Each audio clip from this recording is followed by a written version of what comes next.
नमस्कार, news point लेकर हाजिर हूं मैं राजीव। तो दोस्तों, 5 राज्य चुनावी राज्य जो है, पांचों चुनावी राज्य में कांग्रेस का परचम लहराने के लिए राहुल गांधी और उनके साथी पूरी कांग्रेस पार्टी जो है वो तैयार हो गई है। कांग्रेस के कार्यक्रम तैयार हो गए हैं कि कब किस चुनावी राज्य में राहुल गांधी का दौरा होगा। 15 और 16 को राहुल गांधी मिजोरम जाने वाले हैं। कांग्रेस का कहना है कि वहां युवाओं के बीच राहुल गांधी काफी लोकप्रिय हैं। और इसके बाद तेलंगाना में राहुल गांधी 17, 18, 19 और 20 अक्टूबर को रहेंगे। 4 दिन पूरे के पूरे तेलंगाना में। और बताया जा रहा है कि तेलंगाना में राहुल गांधी बस की यात्रा भी करेंगे। प्रियंका गांधी भी 18 अक्टूबर को तेलंगाना जा सकती हैं, ऐसी खबर है। और इस बीच राजस्थान में 17 अक्टूबर को, जी हां, इसी 17 अक्टूबर को राजस्थान में कांग्रेस केंद्रीय चुनाव समिति की बैठक होगी और इसमें कांग्रेस अध्यक्ष मल्लिकार्जुन खड़गे भी शामिल होंगे। कुछ और बड़े नेता भी राजस्थान पहुंचेंगे। इधर मध्य प्रदेश और छत्तीसगढ़ में तो राहुल गांधी और प्रियंका गांधी के दौरे हो ही रहे हैं और जिन इलाकों में भी राहुल गांधी पहुंच रहे हैं वहां बड़ी संख्या में उन्हें सुनने और उनसे मिलने लोग पहुंच रहे हैं। आइए जरा एक बानगी दिखा देता हूं। राहुल गांधी एक्सरे करवा रहे हैं, जरा सुनिए। हिंदुस्तान में ओबीसी है, दलित है, जनरल है, आदिवासी हैं, मगर जब हम सवाल पूछते हैं ओबीसी कितने हैं, जनरल कितने हैं, दलित कितने हैं, आदिवासी कितने हैं, कोई जवाब नहीं दे पाता। देखो मैं पूछता हूं, भैया ओबीसी कितने हैं हिंदुस्तान में? कोई नहीं दे सकता। तो मैं ये कह रहा हूं कि अब वो समय आ गया है कि हमें हिंदुस्तान का एक्सरे करना है। यह पता लगाना है कि अगर 90 अफसर हिंदुस्तान को चला रहे हैं और उसमें से 5% भागीदारी ओबीसी को मिल रही है, तो क्या ओबीसी की आबादी 5% है क्या? तो ये सुन रहे थे एक बानगी, सिर्फ छोटा सा नमूना। राहुल गांधी अलग अलग राज्यों में, अलग अलग चुनावी राज्यों में जा रहे हैं और वहां तमाम मुद्दों के साथ साथ ओबीसी जनगणना की बात भी कर रहे हैं। एक इशू, एक मुद्दा राहुल गांधी यहां लोगों के बीच छोड़ रहे हैं जिससे वो समझें, सुने, जानें और आसपास पहचानने की कोशिश भी करें कि क्या देश में जो कुछ चल रहा है सब कुछ ठीक चल रहा है।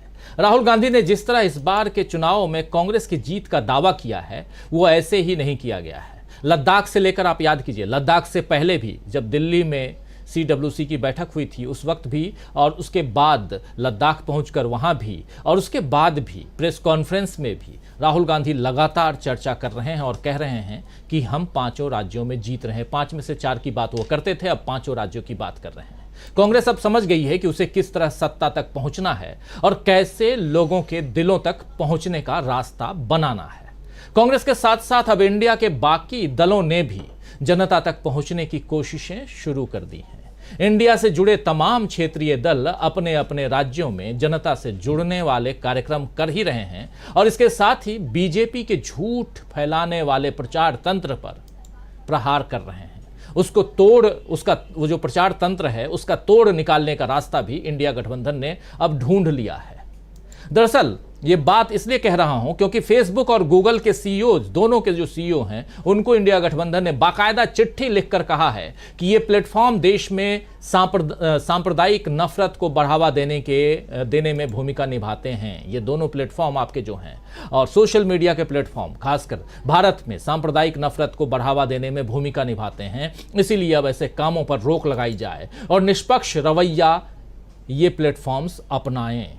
आपको बता दूं कि इंडिया की ये चिट्ठी तब आई है जब हाल ही में वॉशिंगटन पोस्ट ने उजागर किया है कि सत्तारूढ़ भाजपा, यानी भारत में सत्तारूढ़ भाजपा और नरेंद्र मोदी की सरकार के प्रति फेसबुक, व्हाट्सएप और यूट्यूब कथित तौर पर पूर्वाग्रह रखते हैं। ये हम नहीं कह रहे हैं, ये वॉशिंगटन पोस्ट लिख रहा है, भारत के संदर्भ में लिख रहा है कि सत्तारूढ़ दल भाजपा के साथ के प्रति कैसा रवैया है, पूर्वाग्रह कैसा है, ये लोग कर रहे हैं। मल्लिकार्जुन खड़गे ने इस चिट्ठी को एक्स पर यानी ट्विटर पर शेयर भी किया है और जिसमें लिखा है कि आप सत्तारूढ़ भाजपा के सांप्रदायिक नफरत अभियान को सहायता देने में व्हाट्सएप और फेसबुक की भूमिका के बारे में वाशिंगटन पोस्ट अखबार के हालिया खुलासे से अवगत होंगे।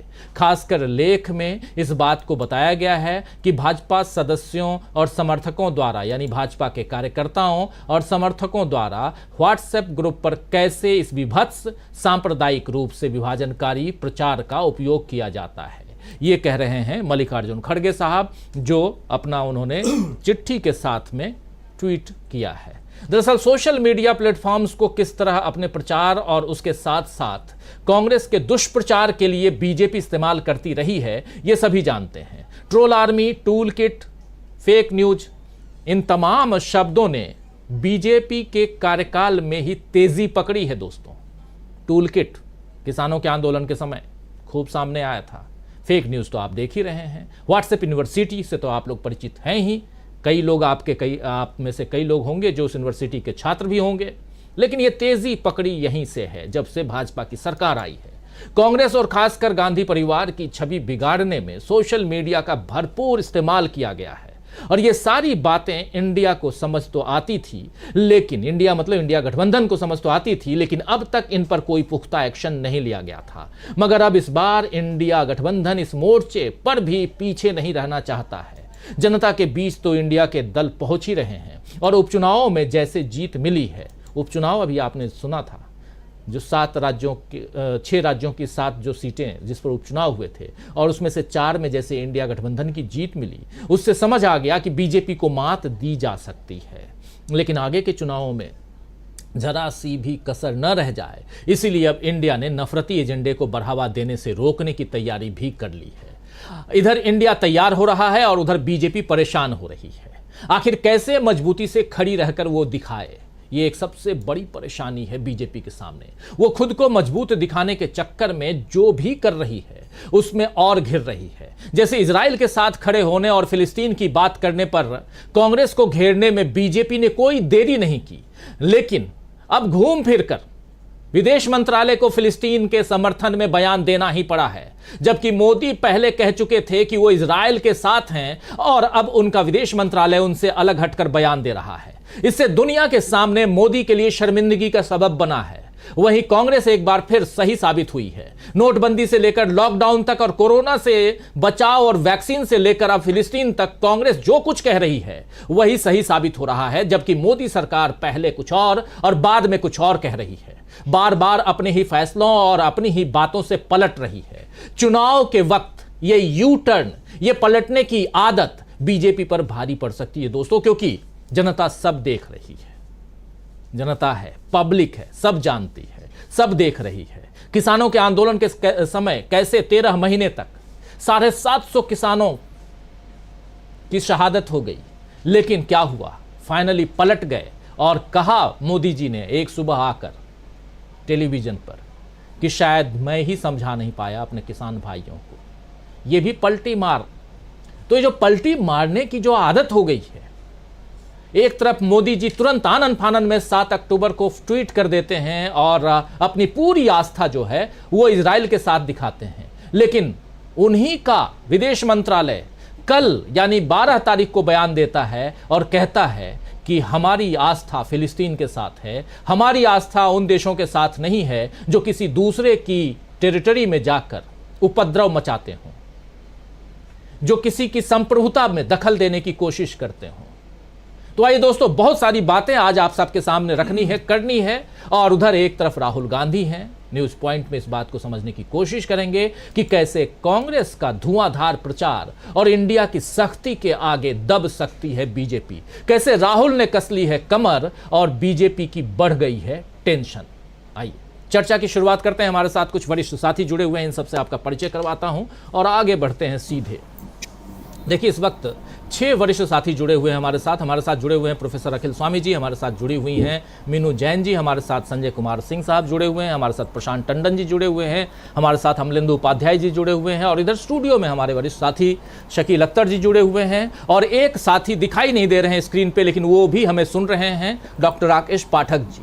वो सफ़र कर रहे हैं, लेकिन जब उनकी बारी आएगी तो वो हमारे साथ जुड़ जाएंगे। तो इसलिए उनसे हमने ये रिक्वेस्ट किया है कि आप ड्राइव कर रहे हैं तो आप स्क्रीन पे मत रहिए, आप गाड़ी ड्राइव कीजिए, लेकिन जब आपकी बारी आएगी तो ज़रूर हम आपको स्क्रीन पर लाने की कोशिश करेंगे।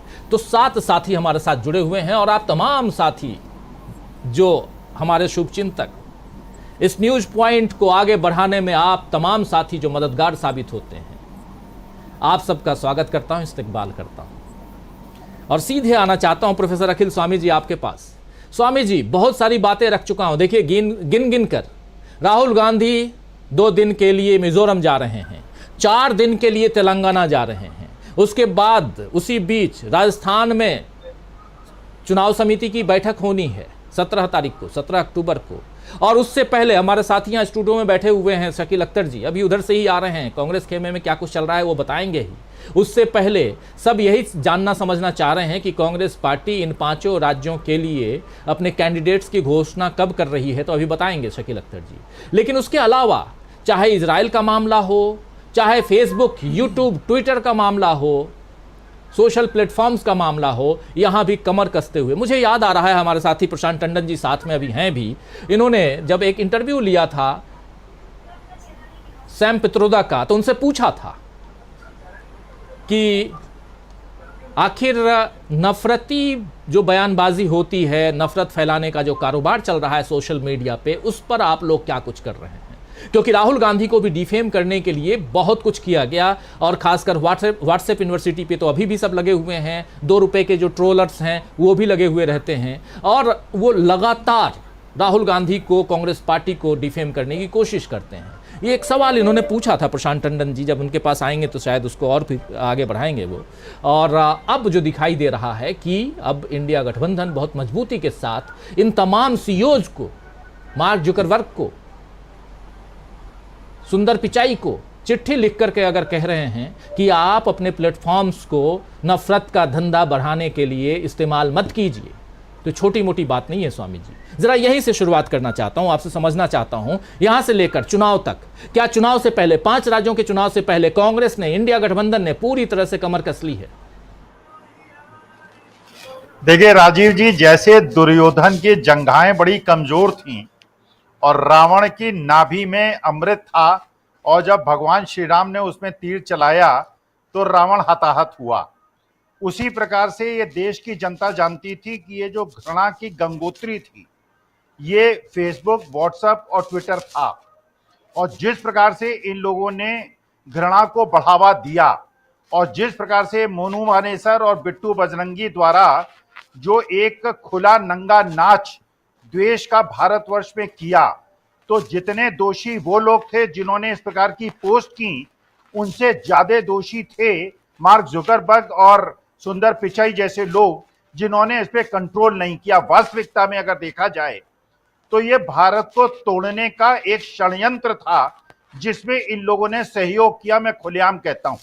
देखिए, धार्मिक विद्वेष फैलाना एक दंडनीय अपराध है, और ये दंडनीय अपराध जिसने किया, चाहे देश के अंदर के लोगों ने किया, चाहे बाहर बैठी संस्थाओं ने किया, क्योंकि मैं एक शिक्षक के फेसबुक अकाउंट को कम से कम 15 बार बैन किया गया, प्रतिबंधित किया गया, इसलिए कि मैं देश के अंदर संभाव और सद्भाव की बात करता था। और जो लोग खुलेआम घृणा और द्वेष फैलाते थे, शिकायत करने के बावजूद इन लोगों ने उसको बैन करने का कोई प्रयास नहीं किया। इसका मतलब यह है कि ये जो गंगोत्री है, इस पे वार होना बहुत आवश्यक था। देखिए, हम तो संघर्ष कर रहे हैं, और एक चीज राजीव जी मैं बताऊं, आज से 1 साल पहले का व्हाट्सएप, 6 महीने पहले का व्हाट्सएप और आज का व्हाट्सएप में जो देश प्रेमी लोग हैं, जो देश को जोड़ने वाले लोग हैं, जो देश को प्यार करने वाले लोग हैं, 142 करोड़ को एकजुट करने वाले लोग हैं, हम लोगों ने कमर अपनी कस ली है। हम संघर्ष कर रहे हैं, क्योंकि इन लोगों को हम देश को नहीं तोड़ने देंगे। लेकिन इंडिया अलायंस ने इनडायरेक्ट जो मैसेज दिया है और एक प्रकार की चेतावनी इनको दी है कि आधे राज्यों में और देश की आधी जनसंख्या हमें वोट देती है, जरा दिमाग अपना खुला रखें और ये ध्यान रखें कि 6 महीने के बाद जब सरकार बदलेगी तो आप लोगों ने भारतवर्ष को तोड़ने के लिए, मेरी भारत माता को तोड़ने के लिए जो संघर्ष में, जो एक षड्यंत्र के अंदर आपने साथ दिया है, उन लोगों का जो देश को हिंदू, मुसलमान, सिख, ईसाई में तोड़ना चाहते थे, तो हम आपको भी आगाह कर रहे हैं, इससे बाज आइए। 2024 के पहले जो देश का संभाव और सद्भाव है उसको न बिगाड़िए। हमारे देश के अंदर जो देश को तोड़ने वाली शक्तियां सक्रिय हो गई हैं उनको रोकिए, वरना इसके फल भुगतने के लिए तैयार रहिए। जिस प्रकार से कर्नाटका के अंदर, हिमाचल के अंदर आज सोशल ट्रैंक्विलिटी है, ये ट्रैंक्विलिटी हिंदुस्तान में 6 महीने के बाद आनी है, इन 5 राज्यों में 2 महीने के बाद आनी है। और आपने देखा है आज तेलंगाना में, आप देखिए पिछले 2 दिन के अंदर बीआरएस जिस बुरी तरह से टूटी है, बुरी तरह से टूटी है, इसका मतलब यह है कि चुनाव आते आते ये देश के लोगों ने, जनमानस ने समझ लिया है कि ये द्वेष फैला के जो देश को तोड़ने का प्रयास कर रहे हैं ये हारने वाले हैं। और जिन लोगों ने भी पिछले 9.5 साल में देश को तोड़ने का प्रयास किया है ये दंडित होंगे, क्योंकि देश को धार्मिक विभाजन की तरफ ले जाने वाले लोग जेल के अंदर होने चाहिए और देश को जोड़ने वाले चाहे किसी धर्म और जाति के लोग हैं, इनको एकजुट होकर देश को 142 करोड़ लोगों को आगे बढ़ाने का प्रयास करना चाहिए। हम इस संघर्ष में साथ हैं और मिल के हम साथ रहेंगे और देश को मजबूत करेंगे, देश को टूटने नहीं देंगे। जी, देश को टूटने नहीं देंगे, सबसे बड़ी बात है। राष्ट्रवाद की बात यहां होती है। राष्ट्रवादी लोग 2019 में कितने पनप गए थे, आ गए थे, लेकिन सच्चे राष्ट्रवादी कौन हैं उसका नमूना पेश कर रहे हैं हमारे साथी प्रोफेसर अखिल स्वामी जी। और बार बार सच्चे सनातनी से लेकर सच्चे राष्ट्रवादी तक की बात करते हैं स्वामी जी, और यहाँ होनी भी चाहिए ये बात और इन सब का पर्दाफाश होना चाहिए जो यहाँ कुछ और चादर ओढ़े हैं और अंदर कुछ और कर रहे हैं। जरा यहाँ शकील अख्तर जी आपसे समझना चाहता हूँ कि राहुल गांधी जो रणनीति बना रहे हैं, जिस रणनीति पे चल रहे हैं, और चूंकि लगातार आप कवर भी कर रहे हैं कांग्रेस को, उस हिसाब से भी समझना चाहता हूँ। 2 दिन के लिए मिजोरम जा रहे हैं राहुल गांधी। अभी तक प्रधानमंत्री नरेंद्र मोदी उधर का रुख कर ही नहीं रहे हैं। कल प्रधानमंत्री नरेंद्र मोदी मीनू जैन जी के राज्य में थे, और मीनू जी के पास आऊँगा तो ज़रा उनसे और भी समझूंगा कि वो कर क्या रहे थे। मोदी जी डमरू बजा रहे थे, शंख बजा रहे थे, लेकिन फूंक रहे थे। लेकिन राहुल गांधी पहुँचने वाले हैं मिजोरम, और 4 दिन तेलंगाना में। ये जो 4 दिन तेलंगाना और 2 दिन मिजोरम में क्या कुछ करने वाले हैं राहुल गांधी? देखिए राजीव जी, मिजोरम मतलब नॉर्थ ईस्ट, मिजोरम मतलब मणिपुर।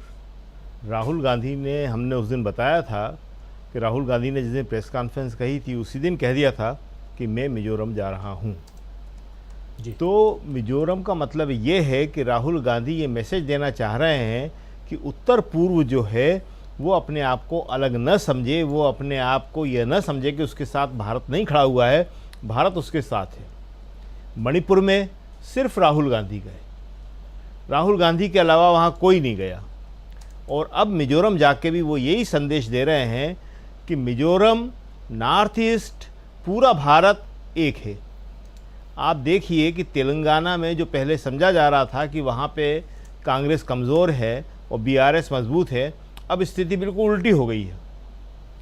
अब प्रधानमंत्री मोदी डायरेक्ट बीआरएस को चुनौती दे के बीआरएस के भाव बढ़ाने की कोशिश कर रहे हैं।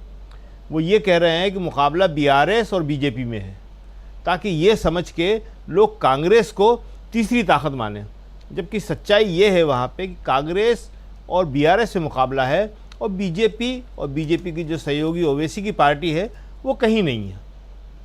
तो आज की तारीख में राहुल जो है वो बड़े साफ तौर पे 5 राज्यों में न केवल चुनाव जीतने की बात कर रहे हैं, बल्कि वो पूरी तरह आश्वस्त हैं कि वो 5 राज्यों में चुनाव जीतने जा रहे हैं।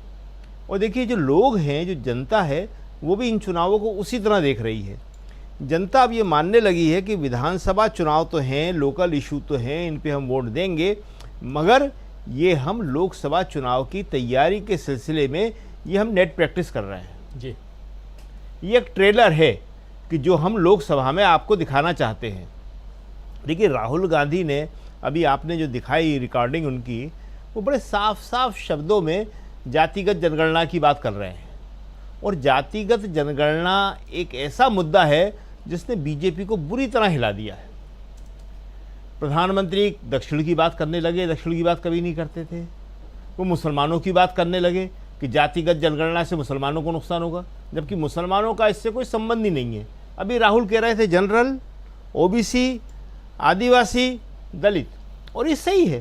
देखिए, मुसलमान देश में कितना है इसकी तो संख्या है, हर 10 साल में होती है। जी। दलित की भी संख्या है, आदिवासी की भी संख्या है। सच्चाई ये है कि इस देश में ओबीसी कितना है, मूल मुद्दा यही है। राहुल इसीलिए बार बार कहते हैं उसकी संख्या नहीं है और वो संख्या राहुल गांधी मालूम करना चाहते हैं। और किस लिए मालूम करना चाहते हैं? ताकि उसके हिसाब से उन्हें बेनिफिट दिया जा सके, उन्हें कल्याणकारी कार्यक्रमों में शामिल किया जा सके, उनके विकास के लिए काम किया जा सके। जी आज जो है ये बात बिल्कुल साफ हो गई है कि जो अगला चुनाव होने वाला है विधानसभा का और लोकसभा का, वो सिर्फ एक ही मुद्दे पर होने वाला है अब, कि जातिगत जनगणना पूरे देश में होना चाहिए या नहीं होना चाहिए। जी अगर जनता चाहती है कि पूरे देश में जातिगत जनगणना हो और उसके हिसाब से जो राहुल का नारा है जितनी आबादी उतना हक, तो वो कांग्रेस को और इंडिया गठबंधन को सहयोग करेगी। इंडिया गठबंधन आएगा विधानसभा चुनाव के बाद, ये बात भी हम स्पष्ट कर दें। इस विधानसभा चुनावों में इंडिया गठबंधन काम नहीं कर रहा है, वह चुनावी अस्तित्व में नहीं है। ये चुनाव सीधा कांग्रेस और बीजेपी के बीच में है। 3 राज्यों में तो सीधा सीधा लड़ रहे हैं, मध्य प्रदेश, राजस्थान और छत्तीसगढ़। जी मिजोरम में कांग्रेस बीआरएस से लड़ रही है और वहाँ पे भी वो बीजेपी से लड़ रही है। मिजोरम में, तेलंगाना में लड़ रही है बीआरएस से। जी तो आज की तारीख में जो सबसे बड़ी बात है कि राहुल जो कह रहे हैं वो सब सच होता चला जा रहा है।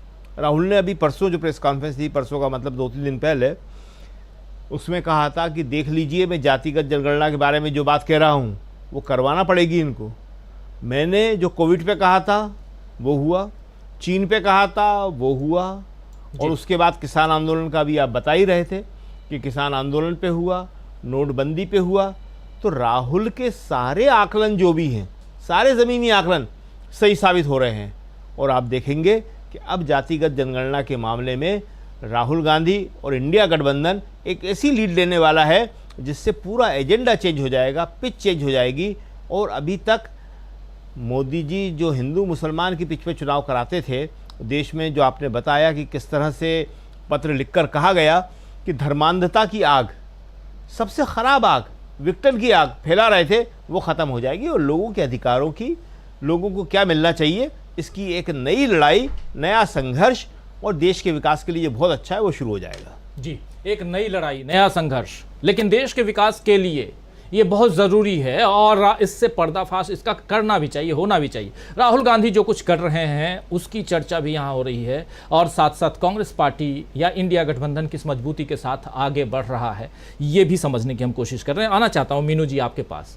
कैसे आप देखती हैं मीनू जी 5 राज्यों के लिए कमर कसकर आगे बढ़ती हुई कांग्रेस पार्टी, उसमें राहुल गांधी की भूमिका और उसके साथ साथ जो टिटबिट्स हैं, जो ऐसी चीज़ें, टिटबिट्स कहना शायद ठीक नहीं होगा क्योंकि सोशल मीडिया साइट्स अगर सरकार का पक्षधर बनकर काम करने लगे तो फिर तो कुछ गड़बड़ है और इसकी तरफ अगर ध्यान दिलाया जा रहा है तो छोटी मोटी बात नहीं हो सकती। यानी कि चाहे वो सोशल मीडिया की बात हो, चाहे वो फिलिस्तीन इजराइल मामले की बात हो, हर जगह कांग्रेस जो है आगे बढ़ती हुई दिखाई दे रही है और बैकफुट पर नजर आ रहे हैं मोदी जी और उनकी पार्टी। जरा आपका टेक जी। राजीव जी, जो आपने बात की सोशल मीडिया साइट्स की, जिसमें कि फेसबुक है, व्हाट्सएप है, ये लोग आज से नहीं बहुत जमाने से एक भाजपा के पक्ष में बैटिंग कर रहे हैं। आपको ध्यान होगा 4 साल पहले आई थिंक सो आखी दास का प्रकरण हुआ था, इसकी जो यहाँ पे सीईओ थी एशिया पैसिफिक की, वो उनका जब वो हटी तो तब पता चला लोगों को कि भाई हमारी रीच क्यों रोक दी जाती है, क्यों अचानक जो लिबरल प्रोग्रेसिव ग्रुप के लोग हैं उनको अचानक ब्लॉक कर दिया जाता है या उनका प्रोफाइल ही डिलीट कर दिया जाता है, पोस्ट नहीं करने दिया जाता, तरह तरह के मतलब उनके ऊपर लगाए जाते थे रेस्ट्रिक्शंस। तब जाके लोगों को एहसास हुआ, और वो एहसास भी तब हुआ जबकि वॉल स्ट्रीट जर्नल में आई थिंक उसी में छपा था ये सबसे पहले इसके बारे में खबर। तो तब जाके वो मजबूर होना पड़ा उनको, उनके ऊपर जब इंटरनेशनल प्रेशर आता है इन कंपनियों के, तो तब ये दबाव में आती हैं। जैसे अभी आपने बताया कि वॉशिंगटन पोस्ट में छपा है, तो ये डेफिनेटली दबाव में आएंगी। और इन कंपनियों का दोगलापन देखिए, ये जिस समाज से आती हैं, अधिकतर कंपनियां इसमें अमेरिका की हैं, तो वहां ये लोग फ्रीडम ऑफ स्पीच और इन चीजों का बड़ा झंडा बरदार बने रहते हैं, और है भी वहां ये ऐसा नहीं कर सकते जो ये यहाँ करते हैं। मेरे एक दोस्त आए थे जो अमेरिका नहीं थे और वो फेसबुक में काम करते थे, उनको मैंने ये शिकायत की थी उस टाइम पे जब तक आंखी दास का प्रकरण भी नहीं था। तो उन्होंने कहा it can not happen, never ever. तो उन्होंने सजेशन दिया था कि आप वहां प्रोटेस्ट भेजिए अपना, अमेरिका के, ये जो अमेरिका में फेसबुक का जो हेडक्वार्टर्स है वहां आप भेजिए, ऐसा कैसे हो सकता है। लेकिन क्योंकि ये देश अपने ही उसमें उलझा हुआ था, विपक्ष भी अपने ही मसलों में उलझा हुआ था। लेकिन अब जो है, अब क्योंकि चीजें संगठित हो गई हैं और जो विपक्ष है वो भी इंडिया गठबंधन के नाम से एक झंडे के नीचे आया है। तो देखिए, अगर 28 विपक्षी दल एक देश के मिलकर ये अपनी उनको भेजते हैं, अपनी अर्जी भेजते हैं, तो उनको मजबूर होना पड़ेगा। देखिए, इंडिया जो है आबादी के हिसाब से सबसे बड़ा लोकतंत्र है इस दुनिया में, और अमेरिका के राष्ट्रपति वगैरह जब आते हैं तो बड़े शेयर्ड वैल्यू की बात करते हैं। तो फ्रीडम ऑफ स्पीच भी शेयर्ड वैल्यू है, और उनके देश में तो सब कुछ बोलने की आजादी है, वो यही लगाते हैं। और मुझे ऐसा लगता है कि यहाँ जो इंडिया की जो सोशल वेबसाइट्स है, इनके सारे जो चीफ्स हैं वो इंडियंस हैं, तो उन सबको खरीद रखा है सरकार ने। तो वो उसी ढर्रे पे उनका काम चल रहा है और चलता रहेगा, जैसे कि और जगह भी चल रहा है। सारे इंस्टीट्यूशंस खरीदे हुए हैं, मीडिया खरीदा हुआ है, तो वो भी खरीदे हुए हैं, वो भी। और मैं ये भी नहीं कहती हूँ, मैं तो कहती हूँ कि शायद उनकी विचारधारा ही दक्षिणपंथी हो चुकी है, खरीदे वरीदे तो बाद में जाएंगे। तो वो चीजें चल रही हैं अब। लेकिन किया है अगर इंडिया गठबंधन ने ये जो इनिशिएटिव लिया है तो ये बहुत अच्छी बात है और हाईलाइट होगा तो डेफिनेटली। और अभी तो विपक्ष का और कांग्रेस का खासकर काफी जिसको कहते हैं रुतबा बना है, तो उसको कान धरेंगे। दूसरी बात, आपने शुरू में बोल रहे थे, आपने मोदी जी के इसकी बात की थी, उत्तराखंड विजिट की। तो मोदी जी तो वहां कुछ पूजा पाठ करने आए थे, आपने देखा होगा काला कुर्ता पहन रखा था मोदी जी ने पूजा में। जनरली वो बड़े राजसी वस्त्र पहनते हैं, सुनहरे वस्त्र पहनते हैं। आप देखेंगे महाकाल कॉरिडोर में और विश्वनाथ कॉरिडोर में और अयोध्या में शिलान्यास में सुनहरे कलर के वस्त्र पहने हुए हैं उन्होंने, धोती कुर्ता ये सब। लेकिन कल मोदी जी ने काला कुर्ता पहन रखा था। अब आप अंदाज लगा सकते हैं कि क्या करने आए थे मोदी जी यहाँ। तो अपनी, क्योंकि हाथ से रेत फिसल रही है तो उसका इंतजाम करने आए थे। दूसरी बात, 4200 करोड़ की योजनाओं का बड़ा ढोल पीटा उन्होंने यहाँ। तो आज ही हरीश रावत जी ने भी बताया उसके बारे में, और बड़ी चर्चा थी कि उसमें से बहुत सारी योजनाएं तो 2015-16 जबकि कांग्रेस का राज था उस वक्त शुरू हुई थी, उन्हीं को दोबारा से पैक करके, जैसी इनकी पुरानी आदत है कि पुरानी योजनाओं को नया पैकेजिंग देके शुरू कर देते हैं। अंतरराष्ट्रीय योग संगठन योग महोत्सव की जी जागेश्वर में शुरू करेंगे, वो 2016 से ऑलरेडी हो रहा है। उनको शर्म भी नहीं आती कि कोई काम पहले से हो रहा है और उसको अपनी बात बता के वो पेश कर देते हैं। तो इस तरह की चीजें हैं, वो यहाँ करने आए थे। दूसरा ये है कि अब ये आपने 5 राज्यों के चुनावों की बात बताई, राहुल गांधी कल जा रहे हैं मिजोरम में। उम्मीद तो यही की जाती है मणिपुर के हालात को देख के कि मिजोरम में डेफिनेटली कांग्रेस की तरफ झुकाव होगा, क्योंकि पब्लिक को समझ में आ गया है कि जो हमारा सेवियर, जो हमें बचाने वाला है, वो ये दल है जिसके की क्रेडेंशियल्स आज भी सर्वसमावेशी हैं, सबको साथ लेकर चलने वाला, ऑल इंक्लूसिव। तो मिजोरम में डेफिनेटली कांग्रेस की बेटर परफॉर्मेंस की उम्मीद मुझे है। और बाकी अभी जैसे जैसे चीजें डेवलप होंगी आगे आगे पता चलता रहेगा, क्योंकि मिजोरम की बात बहुत कम होती है हमारे मीडिया में। जनरली अधिकतर तो फोकस 3 ही स्टेट्स पे है, राजस्थान, छत्तीसगढ़ और मध्य प्रदेश। लेकिन आज तेलंगाना भी फोकस में आया है, क्योंकि काफी बड़ी संख्या में वहां लोग छोड़ के आए हैं बीआरएस को। तो ये भी एक अच्छा मेरे हिसाब से काफी अच्छा डेवलपमेंट है। और देखिए, इससे एक बात ये भी सिद्ध होती है, जैसे अभी इजराइल के मामले में मोदी जी ने इतनी बड़ी अजीबोगरीब, मैं तो धूर्तता कहूंगी उसको, लोग कह रहे हैं कि गलती, मैं गलती नहीं मानती हूँ, वो धूर्तता है कि फटाफट एक ट्वीट कर दिया कि भाई हम इजराइल के साथ खड़े हैं। क्या मंशा क्या उसकी, कि चुनावों के मद्देनजर एक समुदाय विशेष के खिलाफ माहौल बनाना देश के अंदर। और 6 दिनों तक वो माहौल बनता रहा एक मुसलमानों के खिलाफ, क्योंकि हमास जो है वो मुस्लिम है। तो इस देश में मुसलमानों के खिलाफ माहौल बनता रहा, और जब वो बन गया माहौल तो बैक ट्रैक कर गए, विदेश विभाग के जरिए ट्वीट करा दिया कि जी हम तो फिलिस्तीन की भी चाहते हैं। अब जो आपने करना था डैमेज वो कर लिया, पब्लिक को मैसेज चला गया कि मोदी जी तो अगेंस्ट हैं और इजराइल के साथ ही हैं। अब आप ऊपर से लिपापोती करते रहिए, इतनी समझदार पब्लिक है। जी राजीव जी। जी बिल्कुल बिल्कुल। जरा आना चाहता हूँ प्रशांत टंडन जी, 5 राज्यों के चुनाव की जरा बात करना चाहता हूँ, बाकी बातें तो होती रहती हैं। और समझूं आपसे कि एक तो चूंकि शुरुआत में आपसे आपका जिक्र किया था मैं, और सैम पित्रोदा से आपने ही कहा था कि आखिर इस पर आप लोग क्या कर रहे हैं, उस पर आपकी टिप्पणी ज़रूर चाहूँगा। और साथ साथ 5 राज्यों के लिए जो कमर कस ली है राहुल गांधी ने, खासकर क्योंकि पूरा समय दे रहे हैं। लोग यही कहते थे कि राहुल गांधी समय नहीं देते हैं, लेकिन राहुल गांधी पूरा समय अपना चुनाव में दे रहे हैं। इसके क्या मायने निकाले जाएं? जी, तो जरा मैं पहले फेसबुक प्रकरण पे छोटी सी बात रख दूं और फिर राज्यों के चुनाव पे, और जो मीनू जी बात कर रही थी इजराइल, उस पे एक पॉइंट जरूर रखूंगा, इजराइल वाले मुद्दे पर। तो देखिए, फेसबुक को जब मैंने सैम पिट्रोडा का इंटरव्यू लिया और अमेरिका जाने वाले थे राहुल गांधी, उस वक्त मैंने उनसे पूछा था कि क्या अमेरिका में कांग्रेस पार्टी फेसबुक को कोई चिट्ठी देगी, कोई रिप्रेजेंटेशन देगी कि वो भारत में नफरत का कारोबार बढ़ाता है। तो उस वक्त सैम पिट्रोडा जी ने जो जवाब दिया वो खैर, क्योंकि सैम पिट्रोडा जी बिल्कुल भारत की राजनीति से उतना वो वाकिफ नहीं है, वो अमेरिका में रहते हैं। लेकिन हकीकत ये है, जो अब इंडिया गठबंधन को समझ में आया, ये कदम पहले उठाना चाहिए था, लेकिन वो बहुत अच्छा कदम है कि फेसबुक और जो मेटा कंपनी है जिसका व्हाट्सएप भी है, इनको और दूसरी सोशल मीडिया कंपनीज के नकेल कसना आवश्यक है। केवल ये सरकार के पक्ष और किसी एक पार्टी के पक्ष की बात नहीं है राजीव जी, ये समाज को तोड़ रहे हैं। दिल्ली माइनॉरिटी कमीशन की रिपोर्ट है कि दिल्ली के दंगों में फेसबुक का एक रोल था।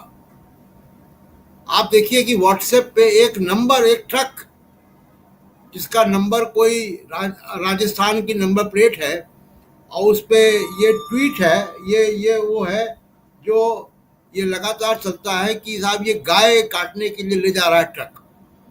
वो ट्रक व्हाट्सएप में 2014 से चल रहा है उसी नंबर का। पहलू खान समेत कितने लोगों की जानें चली गई इसी प्रकरण में। तो इस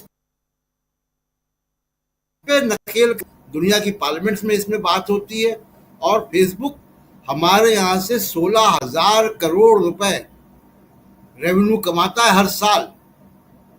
पिछले साल की फिगर है ये, अभी तो बढ़ जाएगा। इतना जब रेवेन्यू कमाता है तो हमारे देश में वो इस तरीके से नफरत फैलाने का काम क्यों करता है? बहुत सारी डिटेल बातें हैं इसके बारे में, मैं बुशरा जी के शो में भी बात की थी। फेसबुक के 2 साइंटिस्ट निकले वहां से, डेटा साइंटिस्ट, और उन्होंने पोल खोली, किसी और की जरूरत नहीं है। सोफी जैंग और फ्रांसिस हेगन, ये 2 विसिल ब्लोअर वहां से निकली, उन्होंने पोल खोली कि किस तरीके से फेसबुक जो है वो भारत में समाज में नफरत फैलाने का काम करता है। दूसरी बात की जो बात इलेक्शंस की है, देखिए जो शकील साहब बात कह रहे थे, ये इलेक्शन चाहे विधानसभा का हो या 2024 का, ये जाति जनगणना पर, जातिवार जनगणना पर रेफरेंडम होने जा रहा है। और ये बीजेपी की सोशल इंजीनियरिंग की पोल खुलने जा रही है। इसमें सोशल इंजीनियरिंग ने क्या किया, ओबीसी समाज जो कि 63% निकल कर आया बिहार की कास्ट जातिवार सर्वे में, और लगभग यही कमोबेश फिगर पूरे देश की होगी, ये एक छतरी के नीचे सारी जो पिछड़ी जातियां हैं वो आती हैं। बीजेपी क्या करती है, इनको एक छतरी के नीचे न लाने की बजाय सोशल इंजीनियरिंग के माध्यम से अलग अलग जातियों के नेता खड़े करती है। उनकी बार्गेनिंग पावर कम होती है, वो अपनी बात नहीं कह सकते हैं। और स्थिति ये है कि जो राहुल गांधी बता रहे हैं कि 90 में से 3 सेक्रेटरी, यही स्थिति सब जगह है। सेंट्रल यूनिवर्सिटीज में देख लीजिए, चाहे जहां भी देख लीजिए। तो ये सामाजिक न्याय का मुद्दा पूरे 5 राज्यों के इलेक्शन में, कम से कम उत्तर भारत के 4 राज्यों के इलेक्शन में तो बहुत प्रमुखता से रहेगा और इसी पे फैसला होना है। एक और घटना हुई है आज राजीव जी, जो आप कह रहे हैं बीजेपी की बड़ी टेंशन, ये टेंशन बढ़ने वाली है। आज सुप्रीम कोर्ट में महाराष्ट्र का मामला था और सुप्रीम कोर्ट ने महाराष्ट्र के स्पीकर को काफी खरी खोटी सुनाई, उन पे तंज भी कसा कि क्या लोकसभा के इलेक्शन तक का इंतजार कर रहे हैं फैसला लेने में। और उसके बाद सुप्रीम कोर्ट ने 17 अक्टूबर की डेट तय कर दी है कि 17 अक्टूबर तक आप फैसला कर लें शिंदे गुट के बागी विधायकों के बारे में, शिवसेना के बाकी विधायकों के बारे में, और आप फैसला नहीं करेंगे तो हम फैसला कर देंगे। तो 17 अक्टूबर तक आप देखिएगा कि महाराष्ट्र की राजनीति में एक नई करवट जो है वो आएगी। और जो इजराइल का मामला है, मैं कहूँगा, जो मैं मीनू जी की बात सुन रहा था, मैं और भी चीज़ें देख रहा था, देखिए बहुत ही बचकाना और मैं कहूँगा कि राष्ट्रहित से परे मोदी जी का ट्वीट था। जो इंडिया की कंसिस्टेंट पॉलिसी रही है वो उससे परे था। और अभी G20 खत्म हुआ है राजीव जी, G20 में India, middle east, Europe trade corridor बना है और वो ट्रेड कॉरिडोर मिडिल ईस्ट के देशों से होकर जाएगा। उसको नुकसान पहुंचा दिया। जब अरब कंट्रीज ने ऑब्जेक्शन किया तब मिनिस्ट्री ऑफ एक्सटर्नल अफेयर्स ने क्लैरिफिकेशन कल इशू किया। आप सोचिए कि आप ही ने बनाया अभी जो इंडिया और मिडिल ईस्ट और यूरोप कॉरिडोर, और वो कॉरिडोर बगैर मिडिल ईस्ट के कैसे बनेगा। और आप मिडिल ईस्ट को जो है नाराज करके कैसे चल सकते हो। तो ये इंडिया के नेशनल इंटरेस्ट में नहीं था वो ट्वीट। और भारत की कंसिस्टेंट पॉलिसी जो है वो फिलिस्तीन के साथ रही है और हमेशा से रहेगी। बिल्कुल भारत की बात, लेकिन थोड़ा सा हम कंसंट्रेट करना चाहते हैं अब चुनाव पे। सामने चुनाव है, ज़रा चुनाव पे आप लोग भी कंसंट्रेट कीजिए, उस पर फोकस्ड रहिए, क्योंकि हमारे दर्शक साथी भी सुनना चाहते हैं कि 5 राज्यों में चल क्या रहा है। आप लोगों से भी, हमारे तमाम साथी, आप लोगों से भी गुजारिश है कि अगर आपके पास भी चुनाव से संबंधित कुछ जानकारी है तो ज़रूर साझा कीजिए इस मंच पे, क्योंकि एक नहीं बल्कि 5 राज्यों में चुनाव है। संजय जी, आपके पास आना चाहता हूँ, ज़रा आपसे समझूँ। छत्तीसगढ़, राजस्थान, मध्य प्रदेश, ये तीनों राज्यों में आमने सामने बीजेपी और कांग्रेस, लेकिन तेलंगाना और मिजोरम, यहाँ की परिस्थिति बिल्कुल अलग। ये दोनों राज्य जो हैं वो एक तो हिंदी भाषी नहीं हैं, इधर ये तीनों राज्य हिंदी भाषी हैं। और अब कंसंट्रेशन राहुल गांधी का टोटल फोकस इन दोनों राज्यों पे है। क्या मायने निकाले जाए इसके?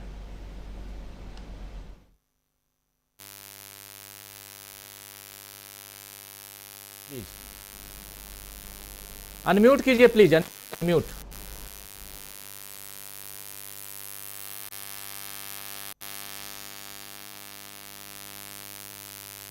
चाहता हूं अमलेंदु उपाध्याय जी, कैसे देखते हैं? तब तक संजय जी की आवाज हम तक आएगी। राजीव जी, मुझे लगता है कि भारतीय जनता पार्टी की परेशानी जो है वो काफ़ी कुछ बढ़ती जा रही है। और राहुल गांधी ने जिस तरीके से कमर कसी और जो सूचनाएं अब आ रही हैं उस तरीके से भारतीय जनता पार्टी की परेशानी और बढ़ती जा रही है। एक तो पहली बात यह है कि मुझे लगता है कि जो सनातन की पिच पे जिस पे प्रधानमंत्री खेल रहे थे वो पिच भी राहुल गांधी ने, कांग्रेस ने प्रधानमंत्री से, भारतीय जनता पार्टी से छीन ली है। क्योंकि भारतीय जनता पार्टी ने तो श्राद्ध में अपनी लिस्ट जारी कर दी। कमलनाथ आज कह रहे थे कि श्राद्ध खत्म हो जाए हम तब अपनी लिस्ट जारी करेंगे। तो यानी कि सनातन की पिच पर जाना चाहती थी भारतीय जनता पार्टी। प्रधानमंत्री विदेश यात्रा पर जाने से पहले जिस पिच पे खेलने का अपना संदेश देके गए थे अपने रणबांकुरों को कि सनातन पे जो है किसी को पीछे नहीं हटना है, तो वो तो जो है वो पिच प्रधानमंत्री ने खराब कर दी। अब बताइए, अब चले गए हैं वहाँ, प्रधानमंत्री चले गए पूजा अर्चना करने के लिए कंदराव में, वो भी श्राद्ध में चले गए। अब उस श्राद्ध में कौन सी पूजा अर्चना करने गए थे? काले कपड़े पहन के, अब ये तो पता नहीं कौन सी पूजा अर्चना है क्या नहीं है। अब ये तो लोग जो जानकार हैं सब इसके वो सब बताएंगे कि कोई अघोरी टाइप का कुछ था, पूजा पाठ था, क्या था, वो तो प्रधानमंत्री जाने कि क्या था क्या नहीं था। लेकिन जहाँ तक मेरी अपनी जानकारी है, स्वामी जी इस पर ज़्यादा अच्छे से प्रकाश डालेंगे, श्राद्धों में इस तरीके से कोई पूजा पाठ होता नहीं है राजीव जी। सनातनियों में और हिंदुओं में दोनों में भी इस तरीके के पूजा पाठ नहीं होते हैं। तो अब जो प्रधानमंत्री कर रहे जी, चुनाव पे मैं बोल रहा हूँ, चुनाव पे आइए प्लीज। मैं सवाल मेरा कुछ और है, मैं सवाल ये पूछ रहा हूँ कि जी, राहुल जी, गांधी जी, तेलंगाना और मिजोरम पर क्यों फोकस कर रहे हैं, प्लीज इस पे बात करें। मैं उसी पे आ रहा हूँ कि मोदी जी पे बहुत बात कर लिया, हमारे साथी भी नहीं सुनना चाहते हैं मोदी जी की बात, जरा चुनाव की बात जी, कीजिए। तो मैं ये कह रहा हूँ कि चुनाव का समय तो चुनाव का ही टोटला करने गए राजीव जी। वो वहाँ चुनाव में ही चूंकि राहुल गांधी ने उनके सामने चुनौतियां पेश कर दी हैं, तो उस चुनाव से बचने का टोटका वहां करने के लिए गए। वरना प्रधानमंत्री तो 24 घंटे में 18 घंटे चुनाव के लिए ही काम करते हैं, जब चुनाव नहीं होता है तब भी। तो अब चुनाव का समय है, जब चुनाव घोषित हो चुके हैं, तो राहुल गांधी तो चुनाव घोषित होने के तुरंत बाद जो पहुंच गए मध्य प्रदेश में सभा करने के लिए, और प्रधानमंत्री चले गए पहाड़ों में। तो कहीं ना कहीं कुछ ना कुछ तो गड़बड़ है ना। तो मुझे लगता है कि राहुल गांधी ने जिस तरीके से चुनौतियां पेश की हैं प्रधानमंत्री के, भारतीय जनता पार्टी के सामने, प्रधानमंत्री उससे पार पाने का कोई रास्ता अभी तक खोज नहीं पाए हैं। ये असली कारण मुझे लगता है कि ये चीजें हो रही हैं। दूसरा, तेलंगाना और मिजोरम पे जो राहुल गांधी इतना ज्यादा फोकस कर रहे हैं, उसके राजीव जी दोनों बड़े कारण हैं। जैसा कि शकील जी ने बताया था कि तेलंगाना को लेकर के अब जो खबरें आ रही हैं वो सब यही आ रही हैं कि वहाँ सीधी फाइट जो है वो बीआरएस और कांग्रेस के बीच में है, भारतीय जनता पार्टी अब उसमें कहीं नहीं है। और दूसरा है कि जिस तरीके से प्रधानमंत्री गए और वहाँ बोल करके आए कि केसीआर उनके पास आए थे, और कल के कविता जो है उनकी, केसीआर की बेटी कल थी एक उस टीवी चैनल पे, और उन्होंने कहा दिया कि वो विधानसभा चुनाव जो है इंडिया जो है वो टूट जाएगा। तो यानी राहुल गांधी जो बात वहाँ कह के आए थे कि बीआरएस जो भ्रष्ट भारतीय जनता पार्टी रिश्तेदार समिति है, उसको साबित कर दिया है दोनों ने मिलकर के। तो ये परेशानी का उनका सबब है। और राहुल गांधी वहाँ इसलिए ज़्यादा फोकस कर रहे हैं कि दक्षिण से भारतीय जनता पार्टी जहाँ जहाँ पैर रखने की स्थिति में थी, कर्नाटक से उखड़ चुकी, और तेलंगाना को जिसको वो अपना बनाना चाहती है, दूसरा गढ़ जो है कि वहाँ से उसको कुछ रास्ता मिले ओवैसी और केसीआर की मदद से, वो भी राहुल गांधी ने वहाँ खत्म कर दिया। तो भारतीय जनता पार्टी की परेशानी यही है कि कर्नाटक में उसको जो जिस तरीके से झटका लगा है, उसको वो तेलंगाना से जो पूरा करना चाहती थी, वो भी ख्वाब जो है वो पूरे होने वाले नहीं है। क्योंकि राहुल गांधी ने जिस तरीके से वहाँ सभाएं की हैं, भारत जोड़ो यात्रा के दौरान उनकी खम्मम में ज़बरदस्त रैली हुई, उसके बाद भी वहाँ रैली हुई, CWC की पहली बैठक जो है वो हैदराबाद में हुई। तो यानी कि तेलंगाना पे पूरा फोकस कांग्रेस ने कर दिया है। और अब जो सूचनाएं आ रही हैं वो ये आ रही हैं कि कांग्रेस जो है वो काफ़ी एज जो है वहाँ बीआरएस के ऊपर ले चुकी है, और भारतीय जनता पार्टी वहाँ चुनाव में कहीं दिखाई नहीं पड़ रही है। तो ये प्रधानमंत्री की परेशानी का सबब है, और राहुल गांधी ने यही चीज़ें जो है वो तैयार की हैं जो भारतीय जनता पार्टी के लिए परेशानी का सबब हो रही है। मिजोरम भी जो है, हम लोगों ने पहले भी चर्चा की थी, शायद प्रशांत जी ने ही पूछा था या शकील जी ने काफ़ी दिनों का कहा कि वो प्रधानमंत्री मिजोरम जाएंगे कि नहीं जाएंगे, शायद शर्मा जी ने पूछा था कि प्रधानमंत्री मिजोरम जाएंगे कि नहीं जाएंगे। तो प्रधानमंत्री का तो अभी तक कोई कार्यक्रम नहीं है मिजोरम जाने का, कोई सूचना नहीं है, मणिपुर का मान नहीं निकला है, और मिजोरम में मणिपुर का मुद्दा भी निश्चित तौर से हावी रहेगा। तो प्रधानमंत्री वहाँ जाते नहीं जाते, लेकिन राहुल गांधी ने घोषणा कर दी है कि वो मिजोरम जा रहे हैं, और मिजोरम को जाएंगे तो वहाँ भी जो समस्याएं हैं पूर्वोत्तर की, और मुझे लगता है कि पूर्वोत्तर में भारतीय जनता पार्टी ने समस्याएं बहुत ज़्यादा पैदा कर दी हैं। तो राहुल गांधी जो है एक आशा के तौर पर पूर्वोत्तर में देखे जा रहे हैं। तो भारतीय जनता पार्टी को जो पूर्वोत्तर से अच्छी खासी सीटें लेकर के आई थी पिछले लोकसभा के चुनाव में, तो उसको वहां से भी अपना जनाधार जो खिसकता हुआ दिखाई दे रहा है। उसे लग रहा है कि राहुल गांधी लगातार मेहनत करके पूर्वोत्तर से भी भारतीय जनता पार्टी का जो परचम है उसको उखाड़ रहे हैं वहां से।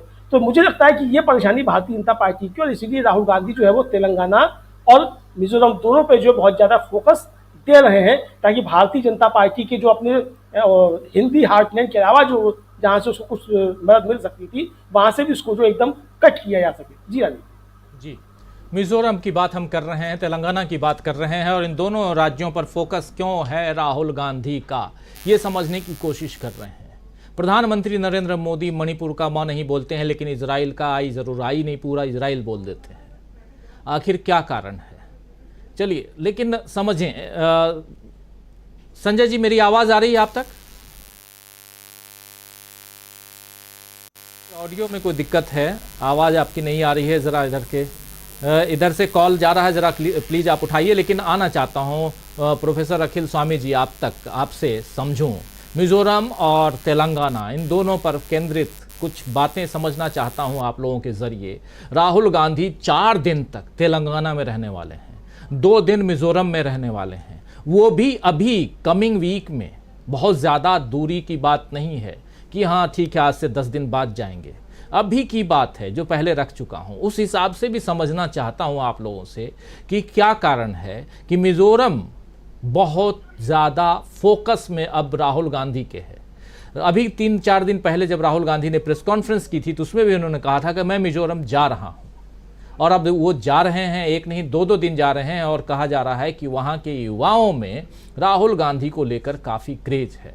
दूसरी चीज़ यहाँ पर एक बात और रख करके आपके पास आना चाहता हूँ, कुकी समुदाय के लोग मिजोरम में ज़्यादा हैं, और कुकी और मैतेई के बीच में जो कॉन्फ्लिक्ट है मणिपुर में, उसका असर भी कहा जा रहा है कि मिजोरम में है। इन सबको अगर देखा जाए तो कहाँ आप पाते हैं कांग्रेस पार्टी को, मिजोरम तेलंगाना दोनों?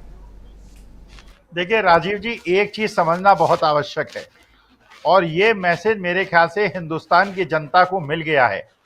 अगर आप नागा की तरह वोट करेंगे, अगर आप सिख की तरह वोट करेंगे, हिंदू की तरह वोट करेंगे, मुसलमान की तरह वोट करेंगे, मैती की तरह वोट करेंगे, कुकी की तरह वोट करेंगे, तो हिंदुस्तान कमजोर होगा।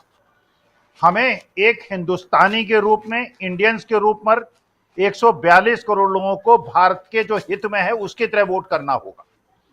तो अगर राहुल गांधी मिजोरम जा रहे हैं और मणिपुर गए, ये वही बताने जा रहे हैं। लेकिन सोचिए, राजनीतिक रूप से राजीव जी सोचिए, वो वहां जाके कुकी लोगों से मिले, जबकि कुकी वहां पे अल्पसंख्यक है। वो मैसेज ये देना चाह रहे थे वहां पे वो जाते। अदरवाइज तो जैसे बीजेपी की रणनीति है, वीरेंद्र सिंह को वहां पे समर्थन कर रहे हैं, उनको नहीं हटा रहे हैं, कि क्योंकि वहां पे मैती मेजॉरिटी में हैं, तो मैसेज ये देना है हमको, तो हमारे लिए तो चुनाव महत्वपूर्ण है। राहुल गांधी ये मैसेज दे रहे हैं जब वो मणिपुर गए, कुकी लोगों से मिले, क्योंकि उस समय वो सताए हुए थे, उनको पीड़ित थे वो। और इसी तरह से चाहे मिजो हो, चाहे नागा हो, चाहे मैती हो, चाहे कुकी हो, चाहे कोई धर्म और जाति के लोग हों, उनको हिंदुस्तान में जो लोग बिलीव करते हैं वो एकजुटता में बिलीव करते हैं। ये राहुल गांधी का मैसेज है।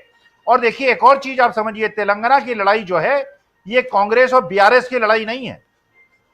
ये लड़ाई बेसिकली बीजेपी के जो वहां पे मुखौटे हैं, ओवैसी साहब, उनसे लड़ाई है, जो कि एक तरह से इंडिया अलायंस को कमजोर करने के लिए, बीजेपी को मदद करने के लिए, जिस तरह आज बीआरएस के साथ लगे हुए हैं। और मोदी जी ने खुद स्पष्ट कर दिया कि बीआरएस मेरे पास आए थे, इसका मतलब ओवैसी साहब तो मेरे पास आते रहते हैं, बीआरएस भी जो उनकी सहयोगी पार्टी है मेरे पास आई। और एक चीज राजीव जी मैं और बताना चाहता हूं, जो राहुल गांधी की रणनीति आजकल ओबीसी के इर्द गिर्द घूम रही है, आपके प्रबुद्ध श्रोताओं को, काफी लोगों को पता होगा और काफियों को नहीं पता होगा। व्हाट्सएप पे एक और बहुत बड़ा सूचना तंत्र चल रहा है। लोगों को यह बताया जा रहा है कि सैम पिट्रोडा क्रिश्चियन है। आपको जान के आश्चर्य होगा और आपके श्रोताओं को जान के आश्चर्य होगा, सैम पिट्रोडा एक कारपेंटर के बेटे हैं। ये विश्वकर्मा समाज के व्यक्ति हैं, ये ओबीसी समाज के व्यक्ति हैं। और सैम पिट्रोडा ने खुद कहा, और आप जानते हैं जो देश के अंदर तकनीकी क्रांति हुई थी, जो तकनीकी क्रांति हुई थी जिससे भारत विश्व के अगले देशों की अग्रणी सूची में जाके खड़ा हो गया था, उसका पूरा का पूरा दारोमदार राजीव गांधी के जमाने में सैम पिट्रोडा ने चलाया था, जो एक कारपेंटर के बेटे हैं। तो जो एक समाज के अंदर ये भावना पैदा की जाती है कि ओबीसी समाज, दलित समाज, ये समाज जो है इनके अंदर गुण नहीं है, क्वालिटी नहीं है, योग्यता देखनी होती है। तो अगर योग्यता देखनी है तो सैम पिट्रोडा जो एक कारपेंटर के और विश्वकर्मा समाज से आते हैं, उनकी जाति देखिए, उनका वो देखिए, और तब देखिए कि ओबीसी समाज, जो राहुल गांधी आकर बार बार कह रहे हैं, हर सभा में कह रहे हैं, अगर 63% ओबीसी हैं और दलित समाज करीब 20% है, तो बाबा साहब भीमराव अंबेडकर और सैम पिट्रोडा लोग जैसे ये आदर्श स्थिति में हैं कि ओबीसी और दलित समाज जो है ये किसी से हीन नहीं है। ये केवल इनको बढ़ोतरी देने की आवश्यकता है, जो राहुल गांधी आज देने की बात कर रहे हैं। इसलिए जो 10% के समाज ने समाज के अंदर भ्रांति पैदा कर दी है, हम ही योग्य हैं दूसरे योग्य नहीं है, ये भ्रांति भी सैम पिट्रोडा दूर कर रहे हैं, जो राजीव गांधी के भी दोस्त थे और राहुल गांधी का भी मार्गदर्शन कर रहे हैं और इस उम्र भी जी जान से देश को एकजुट करने में लगे हुए हैं। और हमारे देश को ऐसे ही लोगों की आवश्यकता है, ऐसे ही ओबीसी समाज के ऐसे बुद्धिमान लोगों की आवश्यकता है जो कि देश को आगे ले चले। अगर 10% लोग देश में केवल रूल करेंगे तो देश आगे नहीं बढ़ेगा। भीमराव अंबेडकर साहब को मानने वाले, जयप्रकाश और लोहिया को मानने वाले और महात्मा गांधी के लोगों को मानने वाले लोगों को हाथ मिलाना होगा और गोडसे जैसे समर्थकों को पीछे करना होगा, तभी देश आगे बढ़ेगा। बिल्कुल। सत्यनारायण गंगाराम पित्रोदा ओरिजिनल नाम है सैम पित्रोदा का। और सत्यनारायण गंगाराम पित्रोदा कौन हैं, किस समाज से हैं, उसके बारे में अभी बता रहे थे प्रोफेसर अखिल स्वामी जी। तो सैम पित्रोदा जो हैं वो इंजीनियर हैं और बहुत सारी रॉयल्टीज़ उनको मिलती हैं। और ख़ासकर राजीव गांधी के ज़माने में जब वो हिंदुस्तान में एक अलग क्रांति, और वो भी दूर संचार से लेकर कंप्यूटर की क्रांति और तमाम चीज़ें यहाँ किस प्रकार कैसे चेंजेज आए हिंदुस्तान में, आप सबने देखा है। जो 90s के दौर के जब वो पल बढ़ के आगे बढ़ रहे थे, उस दौर को आप याद कीजिए। 84 के बाद से 90 तक में जो कुछ हुआ हिंदुस्तान में, और क्योंकि राजीव गांधी का जो दौर था 89 तक का, उसमें और सैम पित्रोदा साहब का बहुत बड़ा रोल है। लेकिन बात यहाँ सैम पित्रोदा की नहीं हो रही है, बात यहाँ राहुल गांधी की हो रही है। और राहुल गांधी की बात इसलिए हम कर रहे हैं क्योंकि राहुल गांधी की एक अलग स्ट्रेटजी चल रही है। उस स्ट्रेटजी को समझने की हम कोशिश कर रहे हैं कि क्या राहुल गांधी को लेकर कि उनको पॉलिटिक्स समझ में नहीं आती, ये बात तक फैलाई गई थी। वो राहुल गांधी अभी कैसे अपनी प्लानिंग के साथ बीजेपी को चुनाव से पहले ही चारों खाने चित्त कर दिए हैं, ये यहाँ समझने की कोशिश कर रहे हैं। इस कार्यक्रम के जरिए हम उस चीज़ से पर्दा हटाने की कोशिश कर रहे हैं कि राहुल गांधी आखिर इन 5 राज्यों को कितनी गंभीरता से ले रहे हैं, इसको जरा समझने की कोशिश करें। संजय कुमार सिंह साहब, एक बार फिर से आना चाहता हूँ। आवाज आ रही है मेरी आप तक संजय जी? हाँ, अब ठीक है जी। मेरी आ रही है प्लीज आप तक बहुत सारी बातें आप सुन रहे थे। सीधा सवाल वही कि, और जो अभी कह भी रहा था कि पर्दा हटाने की कोशिश करें कि राहुल गांधी इन 5 राज्यों को क्यों बहुत गंभीरता से ले रहे हैं। कई सारे चुनाव हुए, लेकिन ये जो 5 राज्य हैं, इससे पहले कर्नाटक, और कर्नाटक में जिस फोकस के साथ राहुल गांधी ने चुनाव लड़ा, उसके बाद उनका पहला बयान मध्य प्रदेश को लेके था कि कर्नाटक में हम 136 सीट जीत के आए थे, यहां मध्य प्रदेश में 150 जीतेंगे। इस दावे के साथ राहुल गांधी आए। और अब देखिए धीरे धीरे उन्होंने अपनी जीत में तेलंगाना को जोड़ा था, और अब उस जीत में वो मिजोरम को भी जोड़ रहे हैं। यानी 5 राज्य 5-0 से परास्त करने की फिराक में है राहुल गांधी। इसीलिए हम यहां लिख रहे हैं कि राहुल ने कसी कमर और बीजेपी की बढ़ी टेंशन। ये जो बीजेपी की टेंशन अगर इन 5 राज्यों से बढ़ जाती है तो फिर 2024 के लिए तो पूरी मुस्तैदी के साथ इंडिया गठबंधन साथ में है, राहुल गांधी के साथ में। इस बात को समझाने की जरूरत है, जरा आपसे समझो। यही बिल्कुल राहुल गांधी का काम बिल्कुल सही चल रहा है और एकदम वैसे ही है जैसे होना चाहिए। जैसे बीजेपी जहां मजबूत है वहां राहुल गांधी ने पहले काम किया, और मिजोरम में काम कम करने की जरूरत है या उतनी जरूरत नहीं है तो वहां वो बाद में लगे। और वो जानते थे दोनों जगह कि यहाँ क्या काम करने की जरूरत है, वहां क्या काम करने की जरूरत है, और ये उनके काम से या उसके असर से दिखाई दे रहा है। और बीजेपी की परेशानी का कारण यही है। इसमें दिलचस्प यह भी है कि बीजेपी के पास कोई जवाबी रणनीति नहीं है या जवाब नहीं है।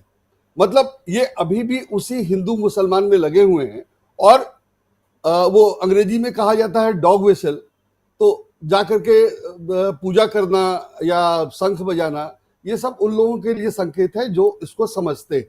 बाकी लोगों को इसका मतलब नहीं है और वो उनको टारगेट भी नहीं कर रहे हैं। तो कोशिश ये कर रहे हैं कि हिंदुत्व वाला जो वोट है उसमें वो धमास वाला मामला भी है कि वो आतंकवादी होते हैं मुसलमान, और इसीलिए वो ट्वीट किया गया था। और कल आज जो अखबारों में बात छपी है, जो कल जो हुआ वो विदेश मंत्रालय का साप्ताहिक प्रेस कॉन्फ्रेंस में सवाल पूछा गया, जो उनकी मजबूरी थी कि वो क्लियर स्टैंड करते और अपने लेवल पे वो जो कर सकते थे सो उन्होंने कहा। और इससे पहले अपना प्रधानमंत्री ने ट्वीट करके अपना काम कर लिया था। वो भी डॉग व्हिसल वाला मामला है कि जिसको जो संकेत देना था वो चला गया था 6 दिन, जैसा मीनू जी ने कहा कि 6 दिन उसका असर रहा, और बाद में वो जो नॉर्मल होना था, जो स्टैंड नॉर्मल का भारत का होना चाहिए, या था उस पर वापस आ गए या उसी को क्लैरिफाई कर दिया। तो ये मोदी जी के काम करने की शैली है, और कुछ खास लोगों को खास तरीके से वो टारगेट करते हैं, जिसको आजकल डॉग वेसल कहा जा रहा है। तो उस तरह से वो उन्होंने टारगेट कर लिया।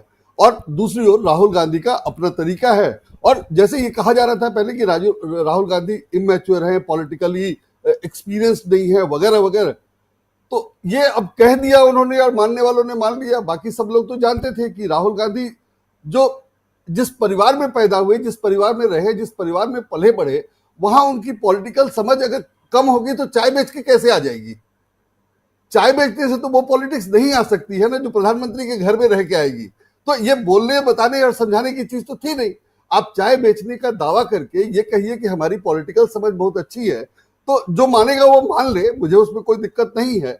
लेकिन ये तो नहीं कहा जा सकता है ना कि प्रधानमंत्री के घर में रहकर या प्रधानमंत्री के घर में पैदा होकर, माने रहने वाले की ही बात अलग थी, यहां तो पैदा होकर और 1 2 नहीं 3 में कोई पॉलिटिकली कैसे कमजोर होगा? तो अगर राहुल गांधी कुछ नहीं कर रहे थे तो इसलिए नहीं कर रहे थे कि वो उनको करना नहीं था या करना नहीं चाह रहे थे। नहीं तो जब सोनिया गांधी प्रधानमंत्री नहीं बनने दिया गया तो वो लपक के कुर्सी पे बैठ सकते थे और कोई उनको रोकता नहीं, उतारता नहीं। और तब जो मनमोहन सिंह के बारे में कहा गया वो सब कहा भी नहीं जा सकता था। तो राहुल गांधी ने बाकायदा ये सब होने दिया और नरेंद्र मोदी को अपने हिसाब से काम करने दिया, जिसको मैं समझता हूं कि उन्होंने पूरे संघ परिवार की कार्यप्रणाली, राजनीतिक दक्षता और कार्यशैली सबकी पोल खोल दी। रहा सहा कसर मणिपुर में निकल गया, और मणिपुर में अगर एडिटर्स गिल्ड की रिपोर्ट आप पढ़ ले तो पूरा क्लियर है कि संघ परिवार कैसे काम करता है, क्या उसकी रणनीति है, क्या बचाव है, वो सब उसमें लिखा हुआ है। और बाद में उस पर एफआईआर करके उसको भी पूरा कर दिया गया। तो इस तरह से संघ परिवार जो काम करता है उसमें कुछ है नहीं, किसी का भला नहीं होना है और सिर्फ अपना भला होना है। कहना ये कि ना खाऊंगा ना खाने दूंगा, लेकिन सीएजी की रिपोर्ट जो 10 साल बाद आई, जिसमें कहा गया कि अकाउंटिंग प्रैक्टिसेस भी ठीक नहीं है, आप सेस ले रहे हैं, जिसके लिए ले रहे हैं उसमें खर्च नहीं कर रहे हैं, जिस मन में पैसा होना चाहिए उसमें नहीं है। यही रिपोर्ट थी सीएजी की, 1 हफ्ते 10 दिन पहले आई थी। और उस रिपोर्ट के बाद कल परसों खबर थी जो उन ऑडिटर्स को हटा दिया गया है, और वो खबर अखबारों में नहीं है, या है तो प्रमुखता से नहीं है, बहुत वो कर दिया। तो जो आदमी भ्रष्टाचार दूर करने के दावे के साथ सत्ता में आया था, उसके राज में भ्रष्टाचार पर यह हालत है कि सीएजी की रिपोर्ट, जो बहुत ही जायज नॉर्मल सामान्य चीज है, हर साल आती है, हर बार होती है, उसको आप दबा दे रहे हैं। या उसमें अगर कुछ खिलाफ है, और खिलाफ भी बहुत साधारण बात है, माने अगर आप अकाउंटिंग करते हैं तो अकाउंटिंग के नियमों का पालन क्यों नहीं किया जाएगा? उतना तो होना ही चाहिए। यही उसमें कहा गया था कि अकाउंटिंग के नियमों का पालन नहीं किया गया है, और उसके लिए अगर ऑडिटर्स को हटा दिया गया, ट्रांसफर कर दिया गया, तो आप समझ सकते हैं कि सरकार जो काम करना है सरकार को, वो क्या कर रही है। और जाहिर है उनको शंख बजाने और धुनी रमाने के लिए तो चुना नहीं गया है, तो वो कर रहे हैं। तो जनता ये सब देख रही है और समझ रही है, और इसका असर हो रहा है। और दूसरी तरफ राहुल गांधी का एक्सपीरियंस है। तो मुझे लगता है कि स्थिति बहुत क्लियर है और बहुत साफ है। सिर्फ मीडिया को, जैसे फेसबुक को और व्हाट्सएप वगैरह को देखा जा रहा है, उस तरह से इंडियन मेनलाइन मीडिया को भी देखने की जरूरत है। मुझे लगता है उसका भी नंबर कुछ दिन में आ जाएगा और उसको भी ठीक करने के लिए काम किए जाएंगे, और वो हो जाए तो मुझे नहीं लगता कि कांग्रेस या इंडिया गठबंधन के रास्ते में कोई दिक्कत है। दूसरी ओर अगर हम ये कहें कि हिंदुत्व के रास्ते पे ही चलना है बीजेपी को, तो भी नरेंद्र मोदी के मुकाबले फिर योगी अच्छे कैंडिडेट हैं। उनमें हिंदुत्व ज्यादा कट्टरता है, ज्यादा हिंदुत्व बढ़िया है, तो उनको आगे किया जाना चाहिए। लेकिन बीजेपी वो भी नहीं कर रही है। तो बीजेपी जो कर रही है वो खुद नहीं जानती है वो क्या कर रही है और क्यों कर रही है। ऐसा लग रहा है, मन दिखाई तो ही दे रहा है कि अगर आपको हिंदुत्व की लाइन पे चलना है तो योगी को आगे किया जाना चाहिए, अब कम से कम 10 साल बाद। तो वो नहीं कर रहे। और दूसरी ओर मोदी जी वही कर रहे हैं जो अभी तक करते आए थे। और राहुल गांधी का जो प्लान है जातिवाद गणना, वो यही है कि हिंदुत्व के लिए आपने किया क्या, वो दिखाई दे जाएगा।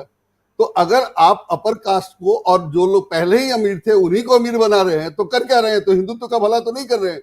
वो जातिवाद गणना से सामने आ जाएगा। और परेशानी का कारण यही है, इसीलिए लोग परेशान हैं। तो बिल्कुल लोहे पे तब चोट की जा रही है जब वो गर्म है, और वही चोट की जा रही है जहां करनी चाहिए। तो बिल्कुल ठीक चल रहा है, और मैं इसको ऐसे देखता हूं। राजीव। लोहे पर जब चोट करनी चाहिए, यानी जब आयरन हॉट है, और तभी वही काम हो रहा है यहाँ पे। लेकिन क्या एक पूरी की पूरी परिस्थितियाँ बदल चुकी हैं। अब पूरा का पूरा चुनाव क्या राहुल गांधी और कांग्रेस पार्टी के कंट्रोल में है, ये समझने की कोशिश करते हैं। हमारे साथ डॉक्टर राकेश पाठक जी जुड़ गए हैं। डॉक्टर साहब, आपका स्वागत करता हूं और सीधा आपके पास ही आना चाहता हूं। राहुल गांधी, अभी चर्चा हम कर रहे हैं और लिख भी रहे हैं, राहुल ने कसी कमर, बीजेपी की बढ़ी टेंशन। 3 राज्यों की बात करते करते चौथे राज्य में पहुंच जाते हैं, तेलंगाना, और उसके बाद अब तेलंगाना से इतर और थोड़ा दूर नॉर्थ ईस्ट पहुंचते हैं और वहां मिजोरम पहुंच रहे हैं 2 दिन तक। युवाओं में बड़ी, कहा जा रहा है कि राहुल को लेकर के बड़ी चाहत है। और राकेश पाठक जी शायद डिस्कनेक्ट हो गए हैं, अभी जुड़ जाएंगे, तो उनके पास जैसे आते हैं तो उनके पास आता हूं। लेकिन इधर स्टूडियो में हमारे साथ जुड़े हुए हैं शकील अख्तर जी। जरा राहुल गांधी बहुत नज़दीक से आप देख रहे हैं, जरा बताइए कौन सी स्ट्रेटेजी, क्या सचमुच अब ये कमर कस ली गई है कि 5-0 से ही हरा के दम लेना है? ये शब्द तो खुद राहुल के थे जो उन्होंने प्रेस कॉन्फ्रेंस में कहे, और वो प्रेस कॉन्फ्रेंस की शायद 9 तारीख की थी, 9 अक्टूबर को। आज 13 है, 4 दिन पहले AICC में राहुल ने कहा कि हम 5 राज्यों में चुनाव जीत रहे हैं। इतनी बड़ी बात राहुल कभी कहते नहीं हैं, और उसका कारण है, उसका कारण ये है कि राहुल ने अपने दोनों तरफ बैठे हुए मुख्यमंत्रियों को दिखाकर कहा। सबसे ख़ास बात तो ये थी कि राहुल अपने साथ मुख्यमंत्री लेकर आए, कभी लेके नहीं आते। उन्होंने चारों मुख्यमंत्री को बिठाया, 2 इस तरफ 2 इस तरफ, और फिर कहा कि देखिए ये 4 मुख्यमंत्री हैं कांग्रेस के और उनमें से 3 OBC हैं, साथ ही का बीजेपी के 10 हैं और उसमें से 1 OBC है, और वो भी जाने वाले। तो ये जो कॉन्फिडेंस है ये बता रहा है कि राहुल जो है राजनीति को अपनी पिच पर ले आए। अब राजनीति जो होगी वो मोदी जी की पिच पे नहीं होने वाली है, और इसीलिए जो मोदी जी हैं, जो 3 प्रमुख राज्य हैं उत्तर भारत के, जिसे हम कहते हैं हिंदी बेल्ट, वहाँ पे खुद चुनाव लड़ रहे हैं। वो तीनों राज्यों के जो 3 बड़े नेता हैं बीजेपी के, उन तीनों को किनारे कर दिया गया। ये बहुत बड़ी बात है।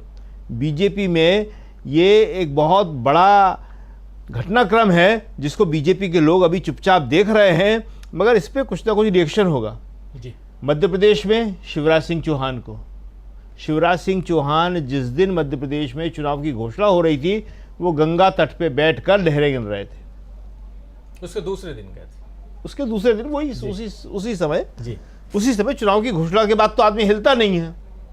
चुनाव की घोषणा के बाद तो आदमी हिलता नहीं है। बिल्कुल। राजस्थान में वसुंधरा राजे सिंधिया जो सबसे बड़ी नेता है वहाँ पे, उन्हें बिल्कुल किनारे कर दिया गया है। और सबसे मज़ेदार बात यह कि 2 ही मुख्यमंत्री हुए हैं राजस्थान में बीजेपी के, एक वसुंधरा राजे जो भी हैं, दूसरे भैरव सिंह शेखावत। तो भैरव सिंह शेखावत जी की एक ही लड़की थी, एक ही संतान है मतलब उनकी जी, रतन कंवर जी। तो रतन कंवर जी के जो पति हैं राजवी जी, नरपत सिंह राजवी, वो अभी विधायक हैं, मौजूदा विधायक हैं विद्याधर नगर से, और उन्हें टिकट नहीं दिया, उनके बदले दिया कुमारी को टिकट दे दिया। तो आप देखिए कि मोदी जी तीनों राज्यों में, वहाँ छत्तीसगढ़ में रमन सिंह को कोई नहीं पूछ रहा है, तो तीनों राज्यों के अंदर जो है वो खुद चुनाव लड़ रहे हैं। तो ये इसलिए बड़ा इंटरेस्टिंग हो गया। राहुल इस बात को समझ रहे हैं, लेकिन राहुल अपने राज्य के नेताओं को भी आगे बढ़ा रहे हैं, और जहाँ ज़रूरत हो रही है वहाँ वो भी जा रहे हैं, प्रियंका गांधी भी जा रही हैं, और अध्यक्ष जो हैं खड़गे जी वो भी जा रहे हैं। तो इस चुनाव में जो सबसे इंटरेस्टिंग बात है, जो देखने की बात है, कि क्या कांग्रेस 2018 का इतिहास दोहरा पाएगी। 2018 में राहुल गांधी खुद अध्यक्ष थे कांग्रेस के, और उन्होंने तीनों राज्यों में जीत हासिल की थी, मध्य प्रदेश, छत्तीसगढ़, राजस्थान। और जिस मध्य प्रदेश में विश्वासघात की वजह से सरकार चली गई, वहाँ पे आज विश्वासघात करने वाले ज्योतिरादित्य सिंधिया की हालत सबसे ज़्यादा ख़राब है। ग्वालियर चंबल संभाग में 34 सीटें हैं, और उसमें से कहा जा रहा है कि 2 या 3 भी अगर बीजेपी जीत जाए तो बहुत बड़ी बात होगी। और वो 2 या 3 जो जीतेगी भी, वो शायद सिंधिया के आदमी नहीं होंगे, वो बीजेपी के पुराने लोग होंगे। सिंधिया के 4 लोगों को अभी टिकट नहीं दिया है वहाँ से, और दूसरे लोगों को दे दिया है जो सिंधिया के साथ बगावत करके गए थे। खुद सिंधिया को यह कहना पड़ रहा है कि मैंने कब कहा कि मैं चुनाव लड़ने को तैयार नहीं हूं। इसका मतलब कि वो चुनाव लड़ने को तैयार हैं, लेकिन उन्हें टिकट नहीं दिया जा रहा है। स्थिति जो है इन 3 राज्यों में तो बहुत गंभीर है ही, इसके साथ जो आप कह रहे थे तेलंगाना में, वहां और ज्यादा गंभीर है। वहां और ज्यादा गंभीर इसलिए है कि इन 3 राज्यों में तो 18 में जीती थी कांग्रेस, लेकिन तेलंगाना में उसका जीतना बहुत महत्वपूर्ण होगा, क्योंकि इसके जरिए वो वापस दक्षिण में अपनी जगह बनाएगी। दक्षिण का नाम अभी प्रधानमंत्री ने इसीलिए लिया जातिगत जनगणना के संदर्भ में। तो क्या दक्षिण की आबादी कम है तो क्या उसे कुछ नहीं मिलेगा? ये प्रधानमंत्री के शब्द थे। तो दक्षिण में इसके कहने से तो उन्हें वोट नहीं मिलेंगे, लेकिन राहुल की ये कोशिश जो है वापस जो है उनको तेलंगाना में जिंदा कर देगी, क्योंकि ये तेलंगाना राहुल ने या सोनिया गांधी ने या कांग्रेस ने ही बनाया था। और एक बात हम इस पे कहेंगे आपको, मिजोरम पे जो चर्चा हो रही है, देखिए ये जो मिजोरम है ये बिल्कुल मणिपुर से लगा हुआ है। 95 किलोमीटर लंबी सीमा है, साथ साथ लगी हुई है ये। और अभी वहाँ पे करीब 8 से लेके 10,000 शरणार्थी मणिपुर का वहाँ रह रहा है, मिजोरम में। इसीलिए मिजोरम बहुत इंपॉर्टेंट है। राहुल मणिपुर होके आए मतलब मिजोरम होके आए थे, और राहुल अभी फिर मिजोरम जाएंगे मतलब मणिपुर गए थे, वो एक ही चीज है।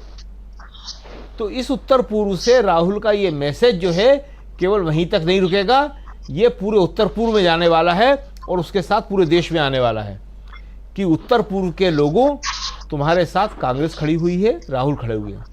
खड़ा होना किसको चाहिए था? जिनकी वहां सरकार है, जिनकी सरकार है देश में, वहां जी बिल्कुल दोनों जगह डबल इंजन कहते हैं।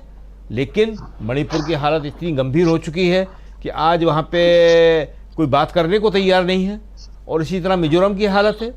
तो ये जो राहुल का मैसेज है, जो आप कह रहे हैं कि राहुल ने कसी कमर, तो बहुत सही कहा है कि राहुल ने पहली बार बाकायदा कमर कस ली है और अब वो दम लेने को तैयार नहीं है। वो लगातार अगर दिल्ली में हैं तो नेताओं से मिल रहे हैं, काम कर रहे हैं, और नहीं है तो वो किसी राज्य में चुनावी प्रचार कर रहे हैं। जी जी बिल्कुल किसी राज्य में चुनावी प्रचार कर रहे हैं। हमारे साथ जुड़े हुए हैं चुनावी राज्य मध्य प्रदेश से डॉक्टर राकेश पाठक जी। डॉक्टर साहब, आपसे समझना चाहता हूं कि मध्य प्रदेश, छत्तीसगढ़ और राजस्थान तीनों की बात तो करते करते अब राहुल गांधी तेलंगाना और मिजोरम की बात, और वहां भी जीतने की बात कर रहे हैं। राहुल गांधी के कदम जहां जहां पड़ रहे हैं वहां से जीत निकल के आ रही है। उदाहरण, पहला एग्जाम्पल कर्नाटक, दूसरा एग्जाम्पल अभी लद्दाख का चुनाव। और देखिए अब चूंकि आप जिस जगह पहुंच गए हैं वहां से भी राहुल गांधी की पदयात्रा निकली थी। शायद अगर मैं सही हूं तो आप इस वक्त इंदौर में हैं, और इंदौर से भी पदयात्रा निकली थी। तो उस हिसाब से भी समझना चाहता हूं कि जहां जहां पांव पड़े संतन के, वहां क्या कुछ उद्धार होने जा रहा है? जी राजीव जी, मैं लगातार आप लोगों की पूरी परिचर्चा सुनते हुए चला आ रहा था, और अब मेरे उत्तर देने की बारी है। तो मैं क्रमशः बिंदुवार सभी मुद्दों पर आता हूं। सबसे पहले शकील साहब, आपने जो ज्योतिरादित्य सिंधिया का जिक्र किया उसे मैं थोड़ा दूसरे तरीके से देख रहा हूं। वो आपने कहा कि उन्हें टिकट नहीं मिल रहा है, लेकिन मैं ऐसे देख रहा हूं इस घटनाक्रम को कि कल वे भोपाल में थे, बीजेपी की एक बैठक में थे, उसके बाद आज भोपाल के बड़े अखबारों में पहले पेज पर खबर छपी है कि सिंधिया ने विधानसभा चुनाव लड़ने से अपनी असहमति दर्ज कराई। उसके बाद उनके दिल्ली स्थित कार्यालय को खंडन करना पड़ा और यह कहना पड़ा कि हमने नहीं मना किया चुनाव लड़ने से। इसके पीछे असली बात जो मैं देख रहा हूं, तस्वीर का दूसरा पहलू, वो ये है कि उन्हें टिकट मिल रहा है और वे चुनाव नहीं लड़ना चाहते। वे 2019 की हार से इस कदर भयभीत हैं कि वे अब विधानसभा चुनाव में वो जोखिम नहीं लेना चाहते कि जिस संसदीय सीट पर गुना शिवपुरी में सिंधिया परिवार का कोई व्यक्ति चुनाव नहीं हारा, वहां से वे 1.25 लाख वोटों से चुनाव हार गए लोकसभा का, और अगर उन्हें विधानसभा चुनाव लड़ने वहां दिया जाए या ग्वालियर में किसी सीट से, तो यह बहुत रिस्की गेम होगा उनके लिए।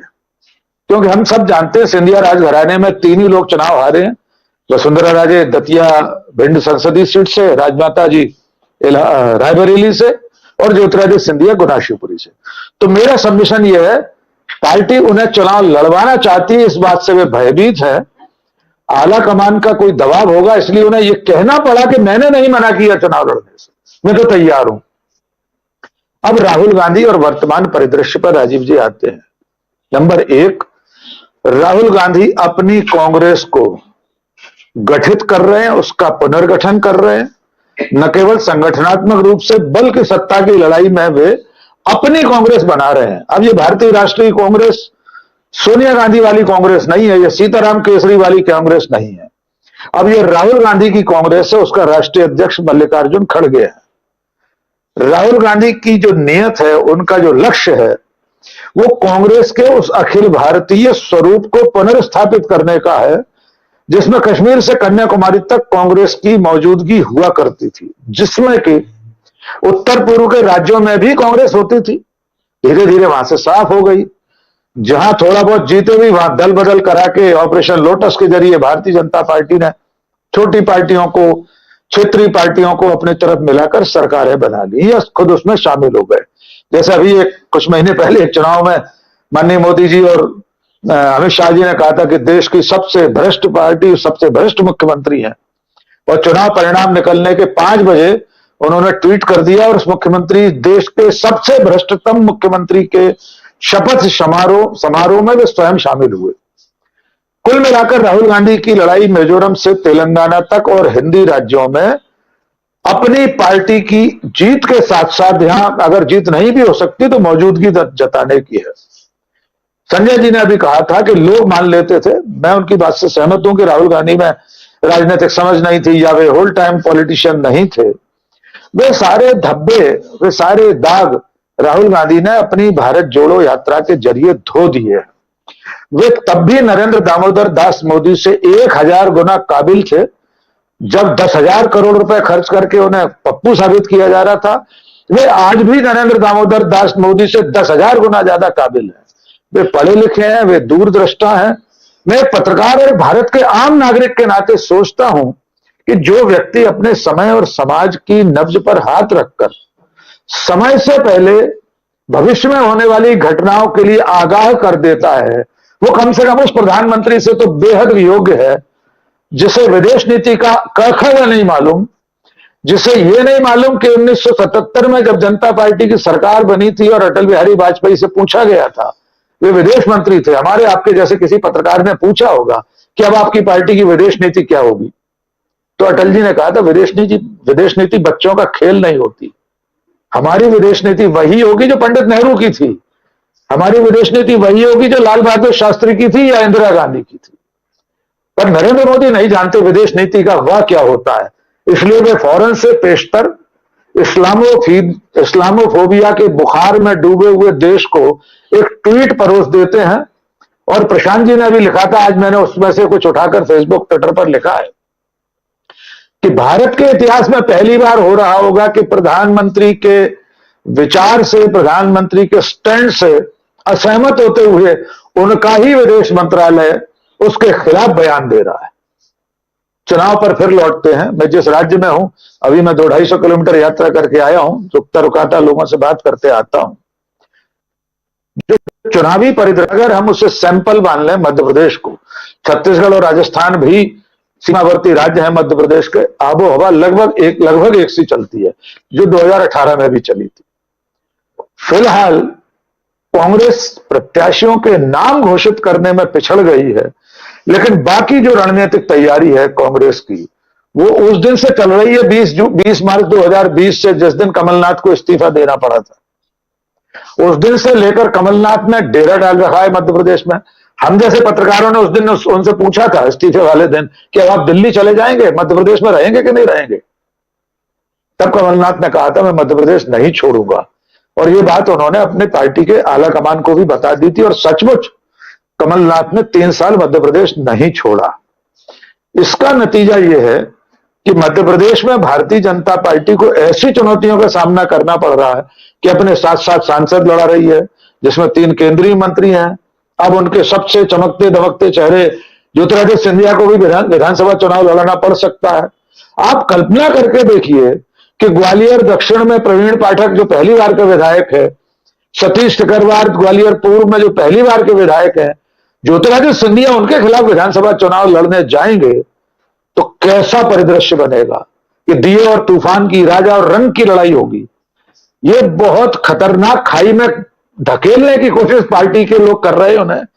मैं अगर उनके शुभचिंतक के रूप में अगर सोचूं तो मेरी राय तो ये होगी ज्योतिरादित्य सिंधिया को विधानसभा चुनाव नहीं लड़ना चाहिए। कुल मिलाकर राहुल गांधी और कांग्रेस इस वक्त एक आलोड़न की प्रक्रिया में से गुजर रहे हैं और उसके लिए सबसे बड़ा ब्रह्मास्त्र, जिसकी बात आपने शुरुआत में कही थी, आप सब प्रबुद्ध जनों ने उस पर बात की है, ओबीसी। ये इस जोखिम, इस खतरे के बावजूद इस ब्रह्मास्त्र को राहुल गांधी और कांग्रेस ने छोड़ा है चुनावी समर के समय में कि 15% सवर्ण मध्यम वर्ग, हम और आप जैसे बहुत सारे लोग जो इस पटल पर बैठे हैं, हम लोग जन्मना उस धर्म जाति से संप्रदाय से हैं संयोगवश, बाकी हम तो धर्म और जाति की बेड़ियां बहुत पहले तोड़ाए।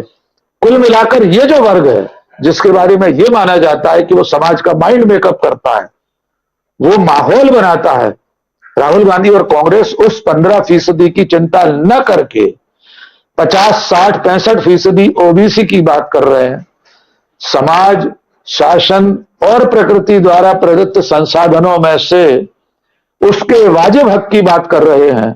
ये बड़े जोखिम वाला काम है और निश्चित तौर पर 2023 का नवंबर और अप्रैल मई की गर्मियां भारतीय जनता पार्टी और नरेंद्र मोदी के माथे पर पसीना लाने के लिए पर्याप्त है, क्योंकि ओबीसी कार्ड का कोई तोड़ अभी बीजेपी को नहीं सूझ रहा है। जी राजीव जी, बहुत बड़ी बात यहां, और इस पर चर्चा हम लगातार कर रहे हैं ओबीसी के मामले में, कैसे राहुल गांधी ने फंसा दिया है बीजेपी को। अभी तक ओबीसी के नाम पर खुद को ओबीसी का कैंडिडेट बताकर मोदी जी बिहार भी घूमते रहे, उत्तर प्रदेश भी घूमते रहे, लेकिन अब उसी ओबीसी के चक्कर में फंसे हुए मोदी जी क्या कुछ कहने वाले हैं, क्योंकि यहां पूछा जाएगा कि आपने जाति आधारित जनगणना को रुकवाने की कोशिश क्यों की थी, और आज भी 2011 में जो जनगणना के बाद जिसको कम से कम देश के सामने लाना चाहिए था, उसको लाने की आपने जुगत क्यों नहीं, यहाँ पर कोशिश क्यों नहीं की। खैर, लेकिन मीनू जैन जी, मध्य प्रदेश की बात और तेलंगाना और मिजोरम की बात हम कर रहे हैं, तमाम राज्यों के चुनावी राज्यों की बात कर रहे हैं। ज़रा आपका नज़रिया भी समझना चाहता हूँ। तेलंगाना, मिजोरम, मध्य प्रदेश और सेफेस्ट सीट कहा जाता है राजस्थान में, जहाँ से राजकुमारी दिया कुमारी जो हैं उनको खड़ा किया गया है सेफेस्ट बीजेपी के लिए, लेकिन उसके लिए भी आप एक सांसद को उतार रहे हैं और ज्योतिरादित्य सिंधिया की बात कह ही रहे हैं अभी डॉक्टर राकेश पाठक जी। अगर उन जैसे लोगों को भी मैदान में उतार दिया जाए तो इसके क्या मायने हैं? क्या माना जाए कि बीजेपी ने पहले ही हथियार डाल दिए और बिल्कुल आखिर में जैसे होता है कि ब्रह्मास्त्र चला रहे हैं, लेकिन ब्रह्मास्त्र हमेशा कारगर साबित नहीं होता है।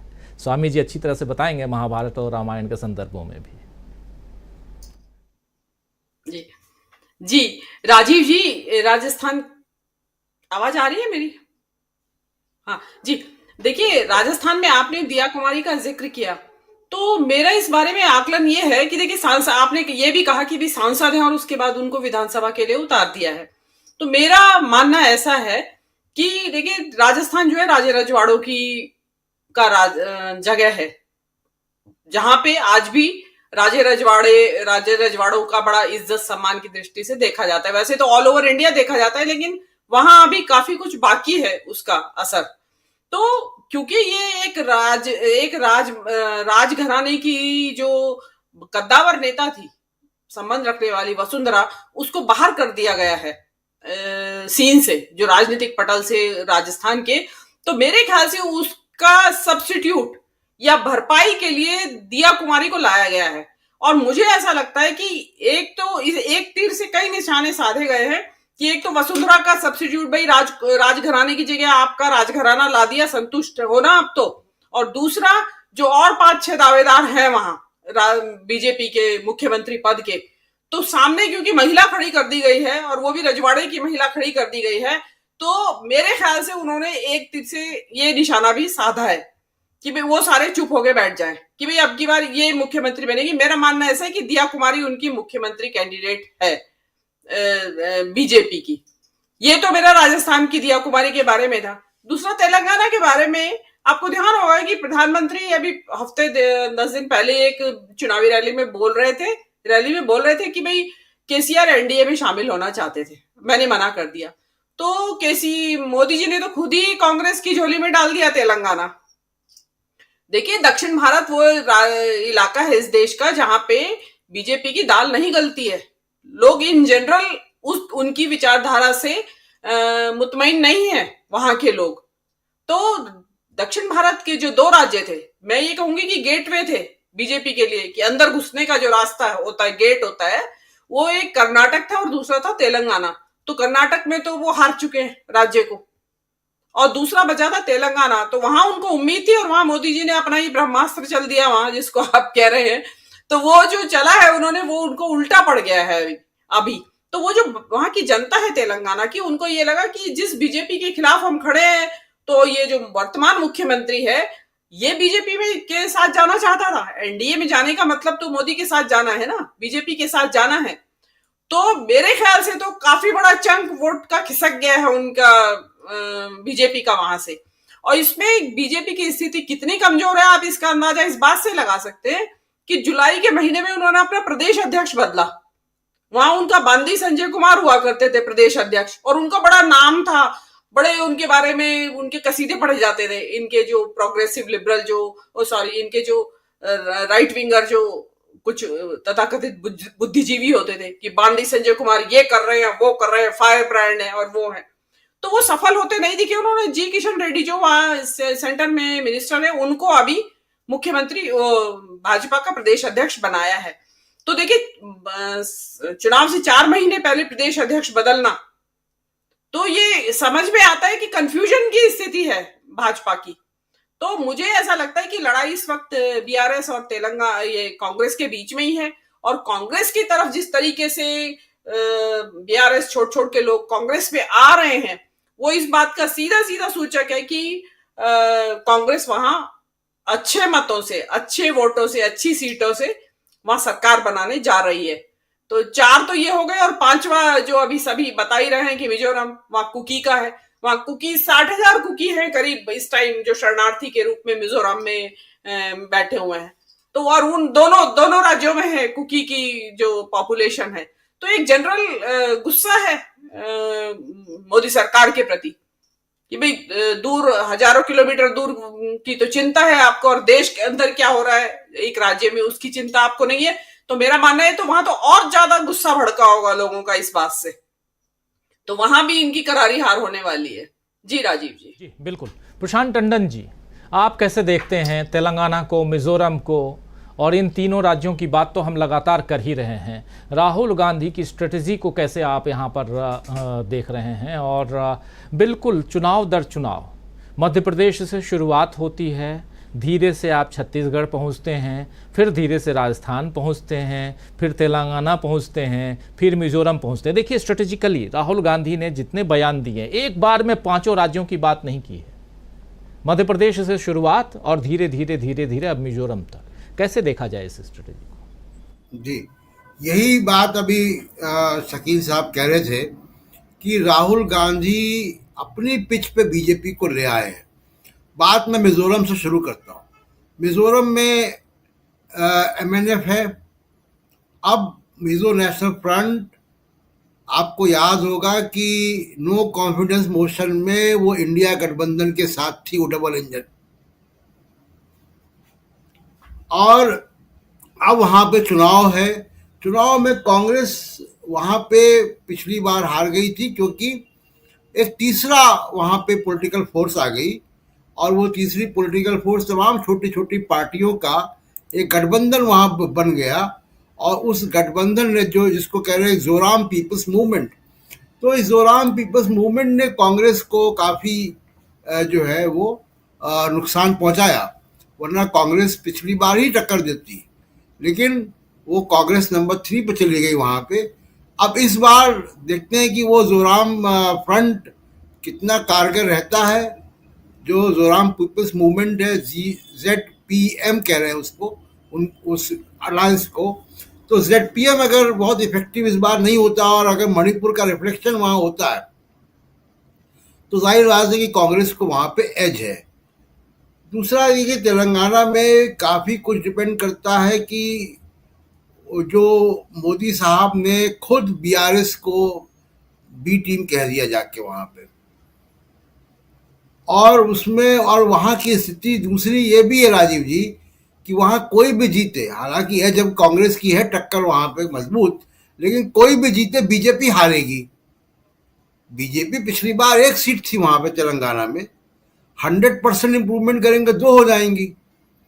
तो तेलंगाना को बीजेपी के स्कोर बोर्ड से अलग आप रख सकते हैं, मिजोरम को बीजेपी के स्कोर बोर्ड से आप अलग रख सकते हैं।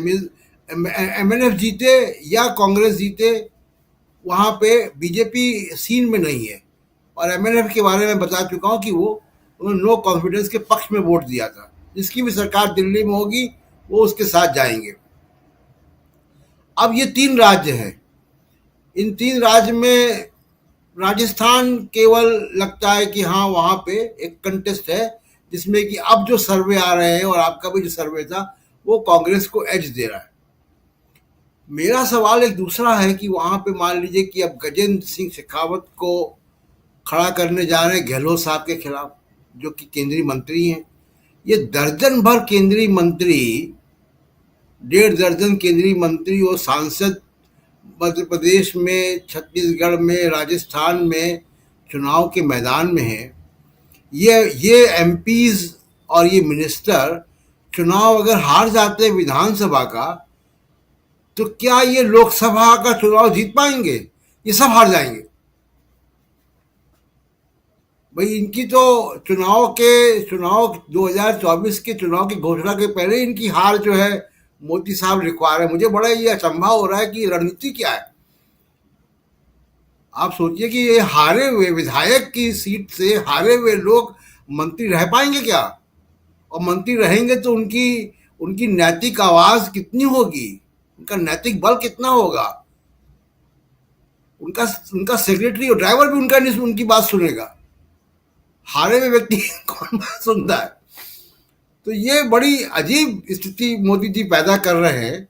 इसलिए आप देखिए कि बहुत सारे जो सीनियर नेता हैं वो चुनाव के मैदान में है ही नहीं। इसलिए देखिए राहुल गांधी ने अपने रीजनल नेताओं को एस्टैब्लिश कर दिया है। कोई कंफ्यूजन चीफ मिनिस्टर के बारे में न मध्य प्रदेश में है, कोई कंफ्यूजन चीफ मिनिस्टरशिप के बारे में न छत्तीसगढ़ में है, न राजस्थान में है। तो ये 3 बड़े राज्यों में कोई कंफ्यूजन नहीं है। बीजेपी ने अपने सारे कैप्टन्स को बिठा दिया पेविलियन में और हारने के लिए भेज दिया मंत्रियों को और MPs को। ये बड़ी अजीब स्थिति होगी और मुझे लगता है कि इस पूरी स्थिति को योगी आदित्यनाथ बड़े गौर से देख रहे होंगे कि किस तरीके से उभरती हुई एक लीडरशिप को स्टेट की जो है मोदी साहब जड़ से खत्म कर दे रहे हैं। तो 2024 के हिसाब से आप देखिएगा तो मोदी साहब की जो ये धूनी रमाने की तस्वीरें आ रही हैं वो शायद जो भी संदेश दें, लेकिन लगता है कि जाना वहीं पड़ेगा उनको, क्योंकि ये स्थितियां तो ऐसी ही बन रही हैं राजीव जी। परिस्थितियां बहुत अलग ढंग से बनती हुई दिखाई दे रही हैं और उसमें भी इन 5 राज्यों के चुनाव और 5 राज्यों के चुनाव में कांग्रेस और राहुल गांधी ने जो कमर कस ली है, बहुत स्ट्रेटेजिकली आगे बढ़ रहे हैं राहुल गांधी या कांग्रेस पार्टी। और इन तमाम राज्यों में आप देखिए तो बीजेपी की स्थिति बहुत अच्छी दिखाई नहीं दे रही है और यहाँ पर बीजेपी बैकफुट पर नजर आ रही है। इस कार्यक्रम को यहीं समाप्त करने की इजाज़त चाहता हूं। बहुत चर्चा हम लोगों ने की और राकेश पाठक जी आपका बहुत शुक्रिया कि कम से कम 200-250 किलोमीटर की यात्रा के बाद भी आपने ज्वाइन किया और बहुत इम्पोर्टेंट बातें आपने बताई। अब चुनाव का वक्त है, आपको लगातार हम खींच कर ऐसे बैठाते रहेंगे, ताकि चुनाव में क्या कुछ चल रहा है आपसे बेहतर और कौन बता सकता है, मध्य प्रदेश में खासकर। तो बहुत शुक्रिया आपका डॉक्टर साहब, और बहुत बहुत शुक्रिया प्रोफेसर अखिल स्वामी जी, बहुत बहुत शुक्रिया मीनू जैन जी, संजय जी, शकील अख्तर जी इधर स्टूडियो में हमारे साथ जुड़े हुए हैं, प्रशांत टंडन जी, बहुत शुक्रिया, बहुत धन्यवाद। और